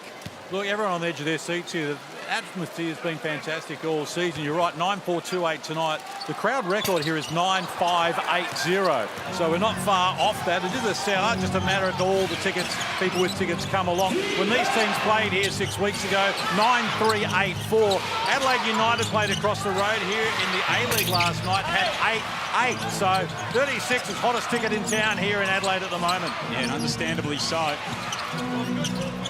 Kinds of sellouts at the moment. 10 in a row, 10 wins in a row at home, of course. Have not lost here since the 28th of December when they were beaten by the Perth Wildcats. Martin outside. They needed that one to go. 36ers are definitely turned up the defensive intensity. This is their window right now. And this is what happens on the road. And I'm never going to say the referees do not cheat. They make bad calls. But when you're on the road, you just got to be emotionally prepared, resilient, disciplined to just know you might have to weather some judicial storms. And you know what? They're handling exactly the right. They haven't been demonstrative, carrying on like pork chops. And they've just gone about their business. Fourth foul for Jarrell Martin in the meantime. So one more and he sits. Magma and Doyle have each got 3 for Tassie. 4 minutes remaining in this one. 8-point lead for Tassie. What has Adelaide got down the stretch? Martin puts it on the floor. Jarrell stops short on that one. A little bit strong. Humphries underneath. He can't get it to go. Will Magna got Falcon. Then he comes up with the big block. Just a defensive beast. Not a lot of our audience will probably remember Simon Dwight, but he's got a bit of the landlord about him. Just that instinct to read the opponent. And use his left hand. Yeah, his left hand on all of his blocks. That's the thing. Lennart Copeland's talked about that name before, and it's the timing that's jumped out to him with Will Magnay's shot blocking, Gazy. Yeah, just an instinct to read the play and be in the right position. And, of course, when you've got his size and athleticism, that certainly helps as well. Mike, we've got 7 seconds on the shot clock. So there you go, 7 seconds on the shot clock, 3:40 on the game clock. Mike Wells with a little bit of concern at the moment. Trying to stay above 500 on the season. Humphries, yes. Hanging around the 36ers. And a little bit of energy from this crowd. A bit of impetus. They're out and they're up at the moment, Adelaide. Trying to fight their way back into this ball game.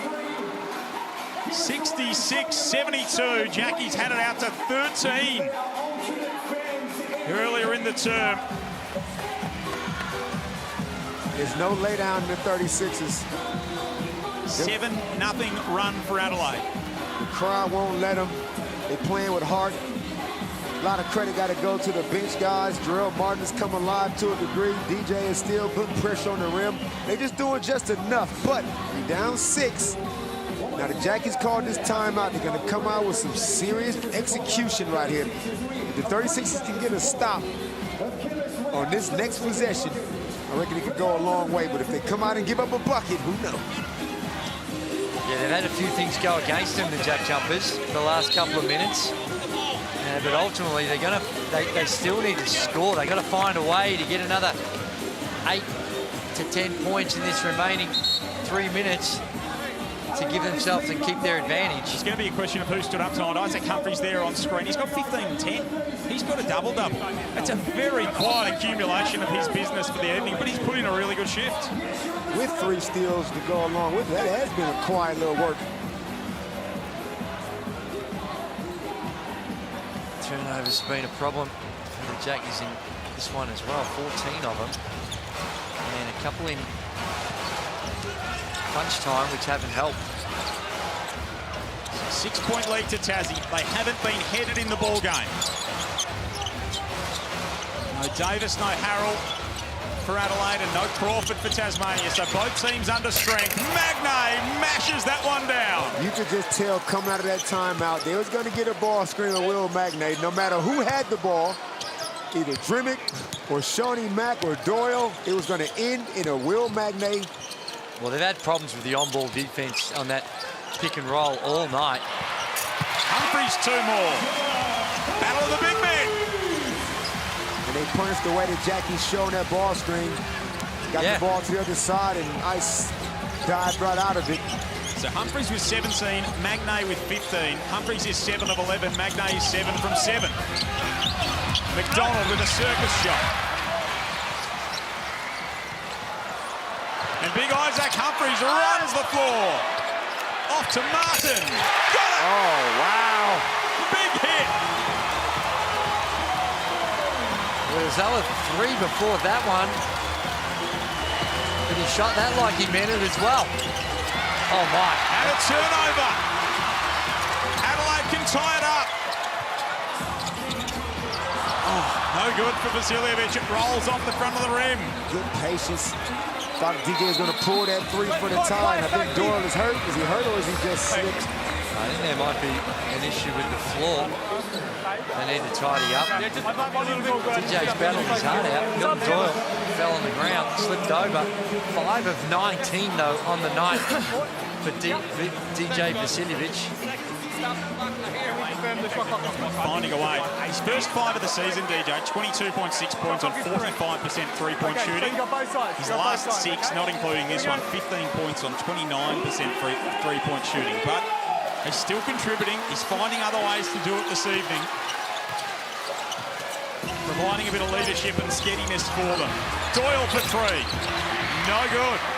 Rebound to your man. Raz Cass, who, just for people who don't know, a classic hip-hop West Coast OG. When you get home, Keanu, Google Gator Fabulous. 1 possession ball game. Sunday Ditch. And look down. Now, Drewy, the Will Magnay pick and roll is what got him that bucket, right? Since then, the last 3 possessions, Shawnee Mack with a wild shot, Doyle with a turnover, and then Doyle with a 3. How about you go to the guy who hasn't missed? 7 attempts on the night. He hasn't taken a bad shot. He's been served well in that on-ball situation. Here he is, McDonald. Baseline for Sean McDonald. Martin the rebound. That's a good contest. When they met earlier in the season, it was 77-73 Adelaide. It's 74-71 to Tassie. Humphries underneath makes it a 1-point game. Who dropped the dime? Rasmussen in traffic. A look away, I'm prepared to call it. 7 minutes before tonight in his career, he's played 21. He's got 9 points and 4 assists. Almost the steal to Dench. Oh, King was fouled. 344 hit. 3 shots. 3 free throws. Huge call on the 3 ball. Here we go. By the best defender on the team. You wouldn't expect Sunday Detch. It required a hard closeout because he's made all his buckets in the quarter, Majuk Deng. The NBL Summer Shootout is here. Choose the club that will score the highest points in their Summer Shootout game. Correctly predict their score for your chance to win $100,000 if you do not mind. Enter via the QR code or nbl.com.au/shootout. Oh dear. And we might have a shootout at the free throw line here down the stretch. Deng misses the first. He was unearthly hot in the early stages of this term. And you know, he's a 79% free throw shooter. Missed the first one. This one still very important. Adelaide has lost for 110 on its home floor in a row. They haven't lost here in 2024. Goodness. And it's a 2-point game after Deng goes 1 of 3 at the line. Another sellout crowd. And they wait with bated breath on these final 45 seconds. Vasiljevic. Rasmussen's been huge. Marshall back to DJ. Oh, it almost fell. Wow. And Majuk Deng is fouled. I thought Keanu Rasmussen was going to pull that 3, Drewy. Just to cap off the storybook game. That's a shot DJ can make. And goodness, he damn near. He almost dropped the anchor on the thing. It is, but settled for the 3, only trailed by 2. Jarrell Martin's fouled out on that last call, but when you're only down by 2, prefer to see a little bit more pressure on the rim. Rasmussen looked like he was in attack mode and didn't fall for them in the end. So still some fouls to give here for the Sixers. Timing up if they're good enough. Almost a turnover. 2-point game, 24 seconds remaining. Just need to stop. Don't need to foul here. The Adelaide 36ers. Down to 5 seconds on the shot clock. Sean McDonald inside. Got it to go! Sean McDonald comes up big. Huge. And makes it a 2-possession game with 10 seconds remaining. The poise of this young man. 15 points, hasn't shot the ball well, only 6 of 16 from the field. He's got his 5 dimes, but when it comes down to late game execution and efficiency, Sean McDonald does not rattle. And they got it out of his hands with the double team. And it's that handoff there, trying to keep it out of his hand, but I guess it's fitting that it's that middle on ball that they go to, and they get the help, but it's all a little too late. And well done, Sean McDonald. Only his 2nd game of the season, stepping up in a big moment. So Scott Roth and Mike Wells at the Tangerine timeout can talk it over. This is the slate tomorrow, 2:30 Eastern Daylight Time. Melbourne United and the Sydney Kings at John Cain Arena before the Perth Wildcats and the New Zealand Breakers bring us home in round 10 out west at RAC Arena. At the Adelaide Entertainment Centre, another massive crowd 9,428. And the hosts have got some work to do here to come away with their 7th win of the season. For Tassie, it'd be a 3rd in a row, and it would be a first loss this year. Not just this season, this year for the Sixers at home. Kadee looking to inbound. Just got it in. Vasiljevic from way downtown. Drinic with the rebound. Offloads to Doyle. Milton is fouled by Mayen. And he can ice it at the other end. Well, Adelaide have had their opportunities, and the Jackies have given them some really good opportunities. When they got up by 13, you thought, well, that should close the deal in a low-scoring affair. But a few turnovers, and I think couple of tough shot selections. Yeah. Really cost the Adelaide 36ers. Which is normally what the Jackies don't do, is shoot themselves in the foot offensively. But 15 to 8. The JackJumpers have the 15.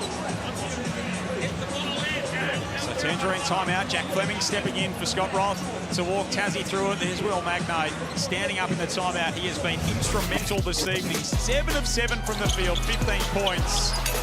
Again, a typical Will Magnay kind of performance down at Damon. If you feed this man, he'll reward you. He doesn't get fed a whole lot.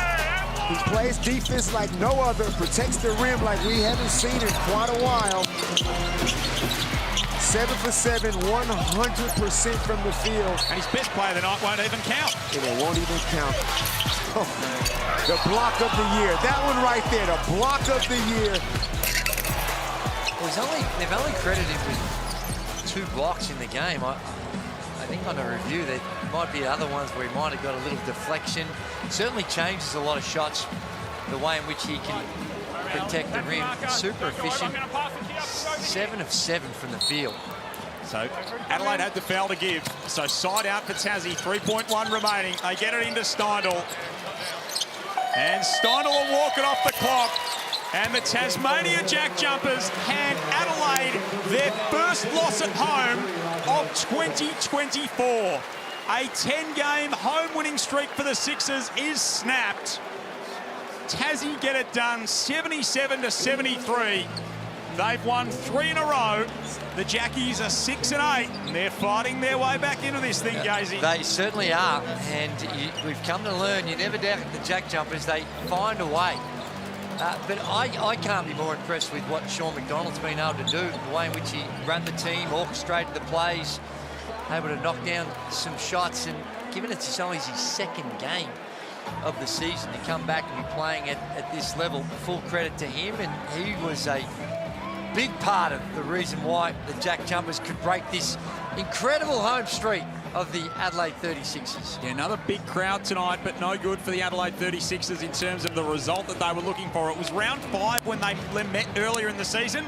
The score was 77-73, and Adelaide win by 4. 5 weeks later, it's 77-73. Tassie wins by 4. What are the odds?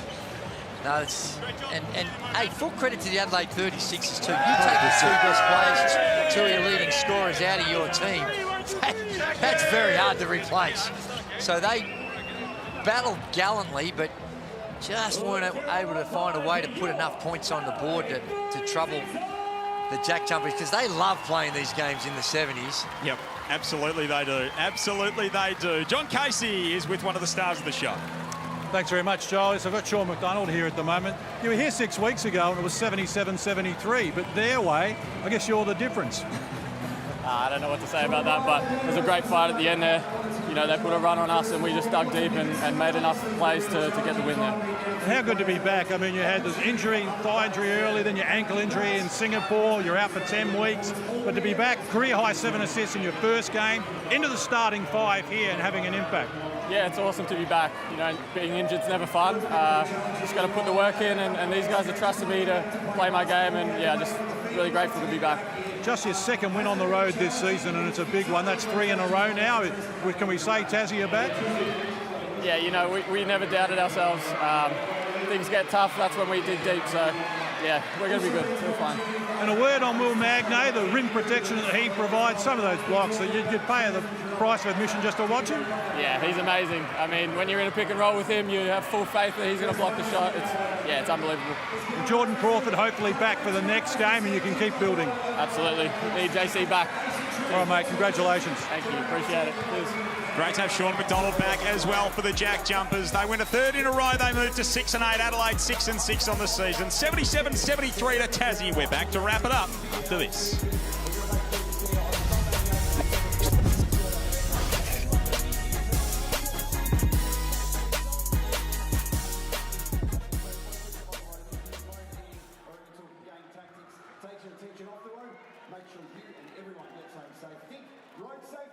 We'll see you in just over a week.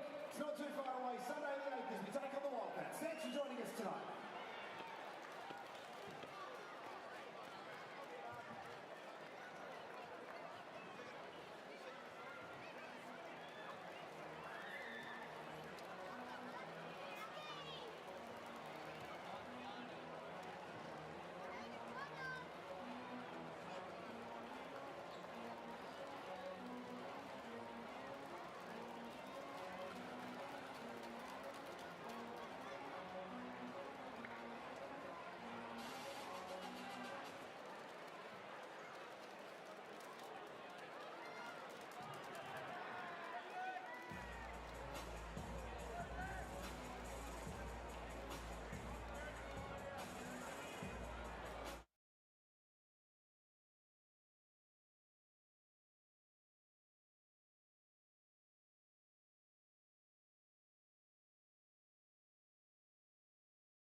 A terrific win for the Tasmania JackJumpers on the road. Just their second road win of the season. They hand Adelaide their first home loss since December 28 of last year. 77-73. They'll be a happy bunch heading home to Tassie. That is for sure for the JackJumpers. And Anthony Drimmick in game 250 celebrates accordingly after that one. Joel Peterson, Damon Lowry, Andrew Gaze to break it all down. Will Magnay, he probably a little bit unlucky not to be our Footlocker player of the game. He was a big part of things for them tonight, Gazy, and he's featuring heavily in our Hungry Jacks highlights. My word. And some of the things that don't necessarily come on the stat sheet. In the right place at the right time with the O boards, and it works the pick and roll as good as anyone in the competition. But as you mentioned, he can put the ball to the deck game, and we saw a couple of times he was able to bully his way to the basket, but that block shot. Now, they only got him down for 2.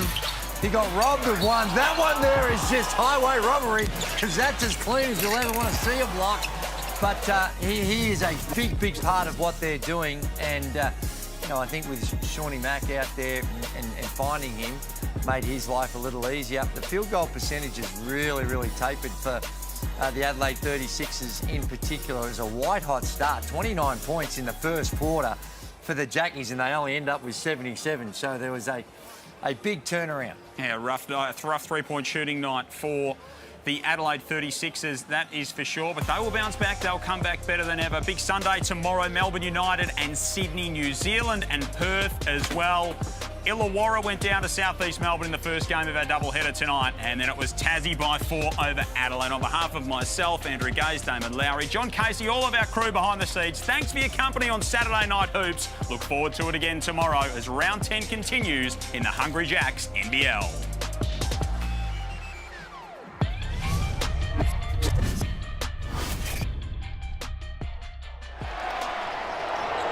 This program is brought to you by Hungry Jacks and Bunnings Warehouse.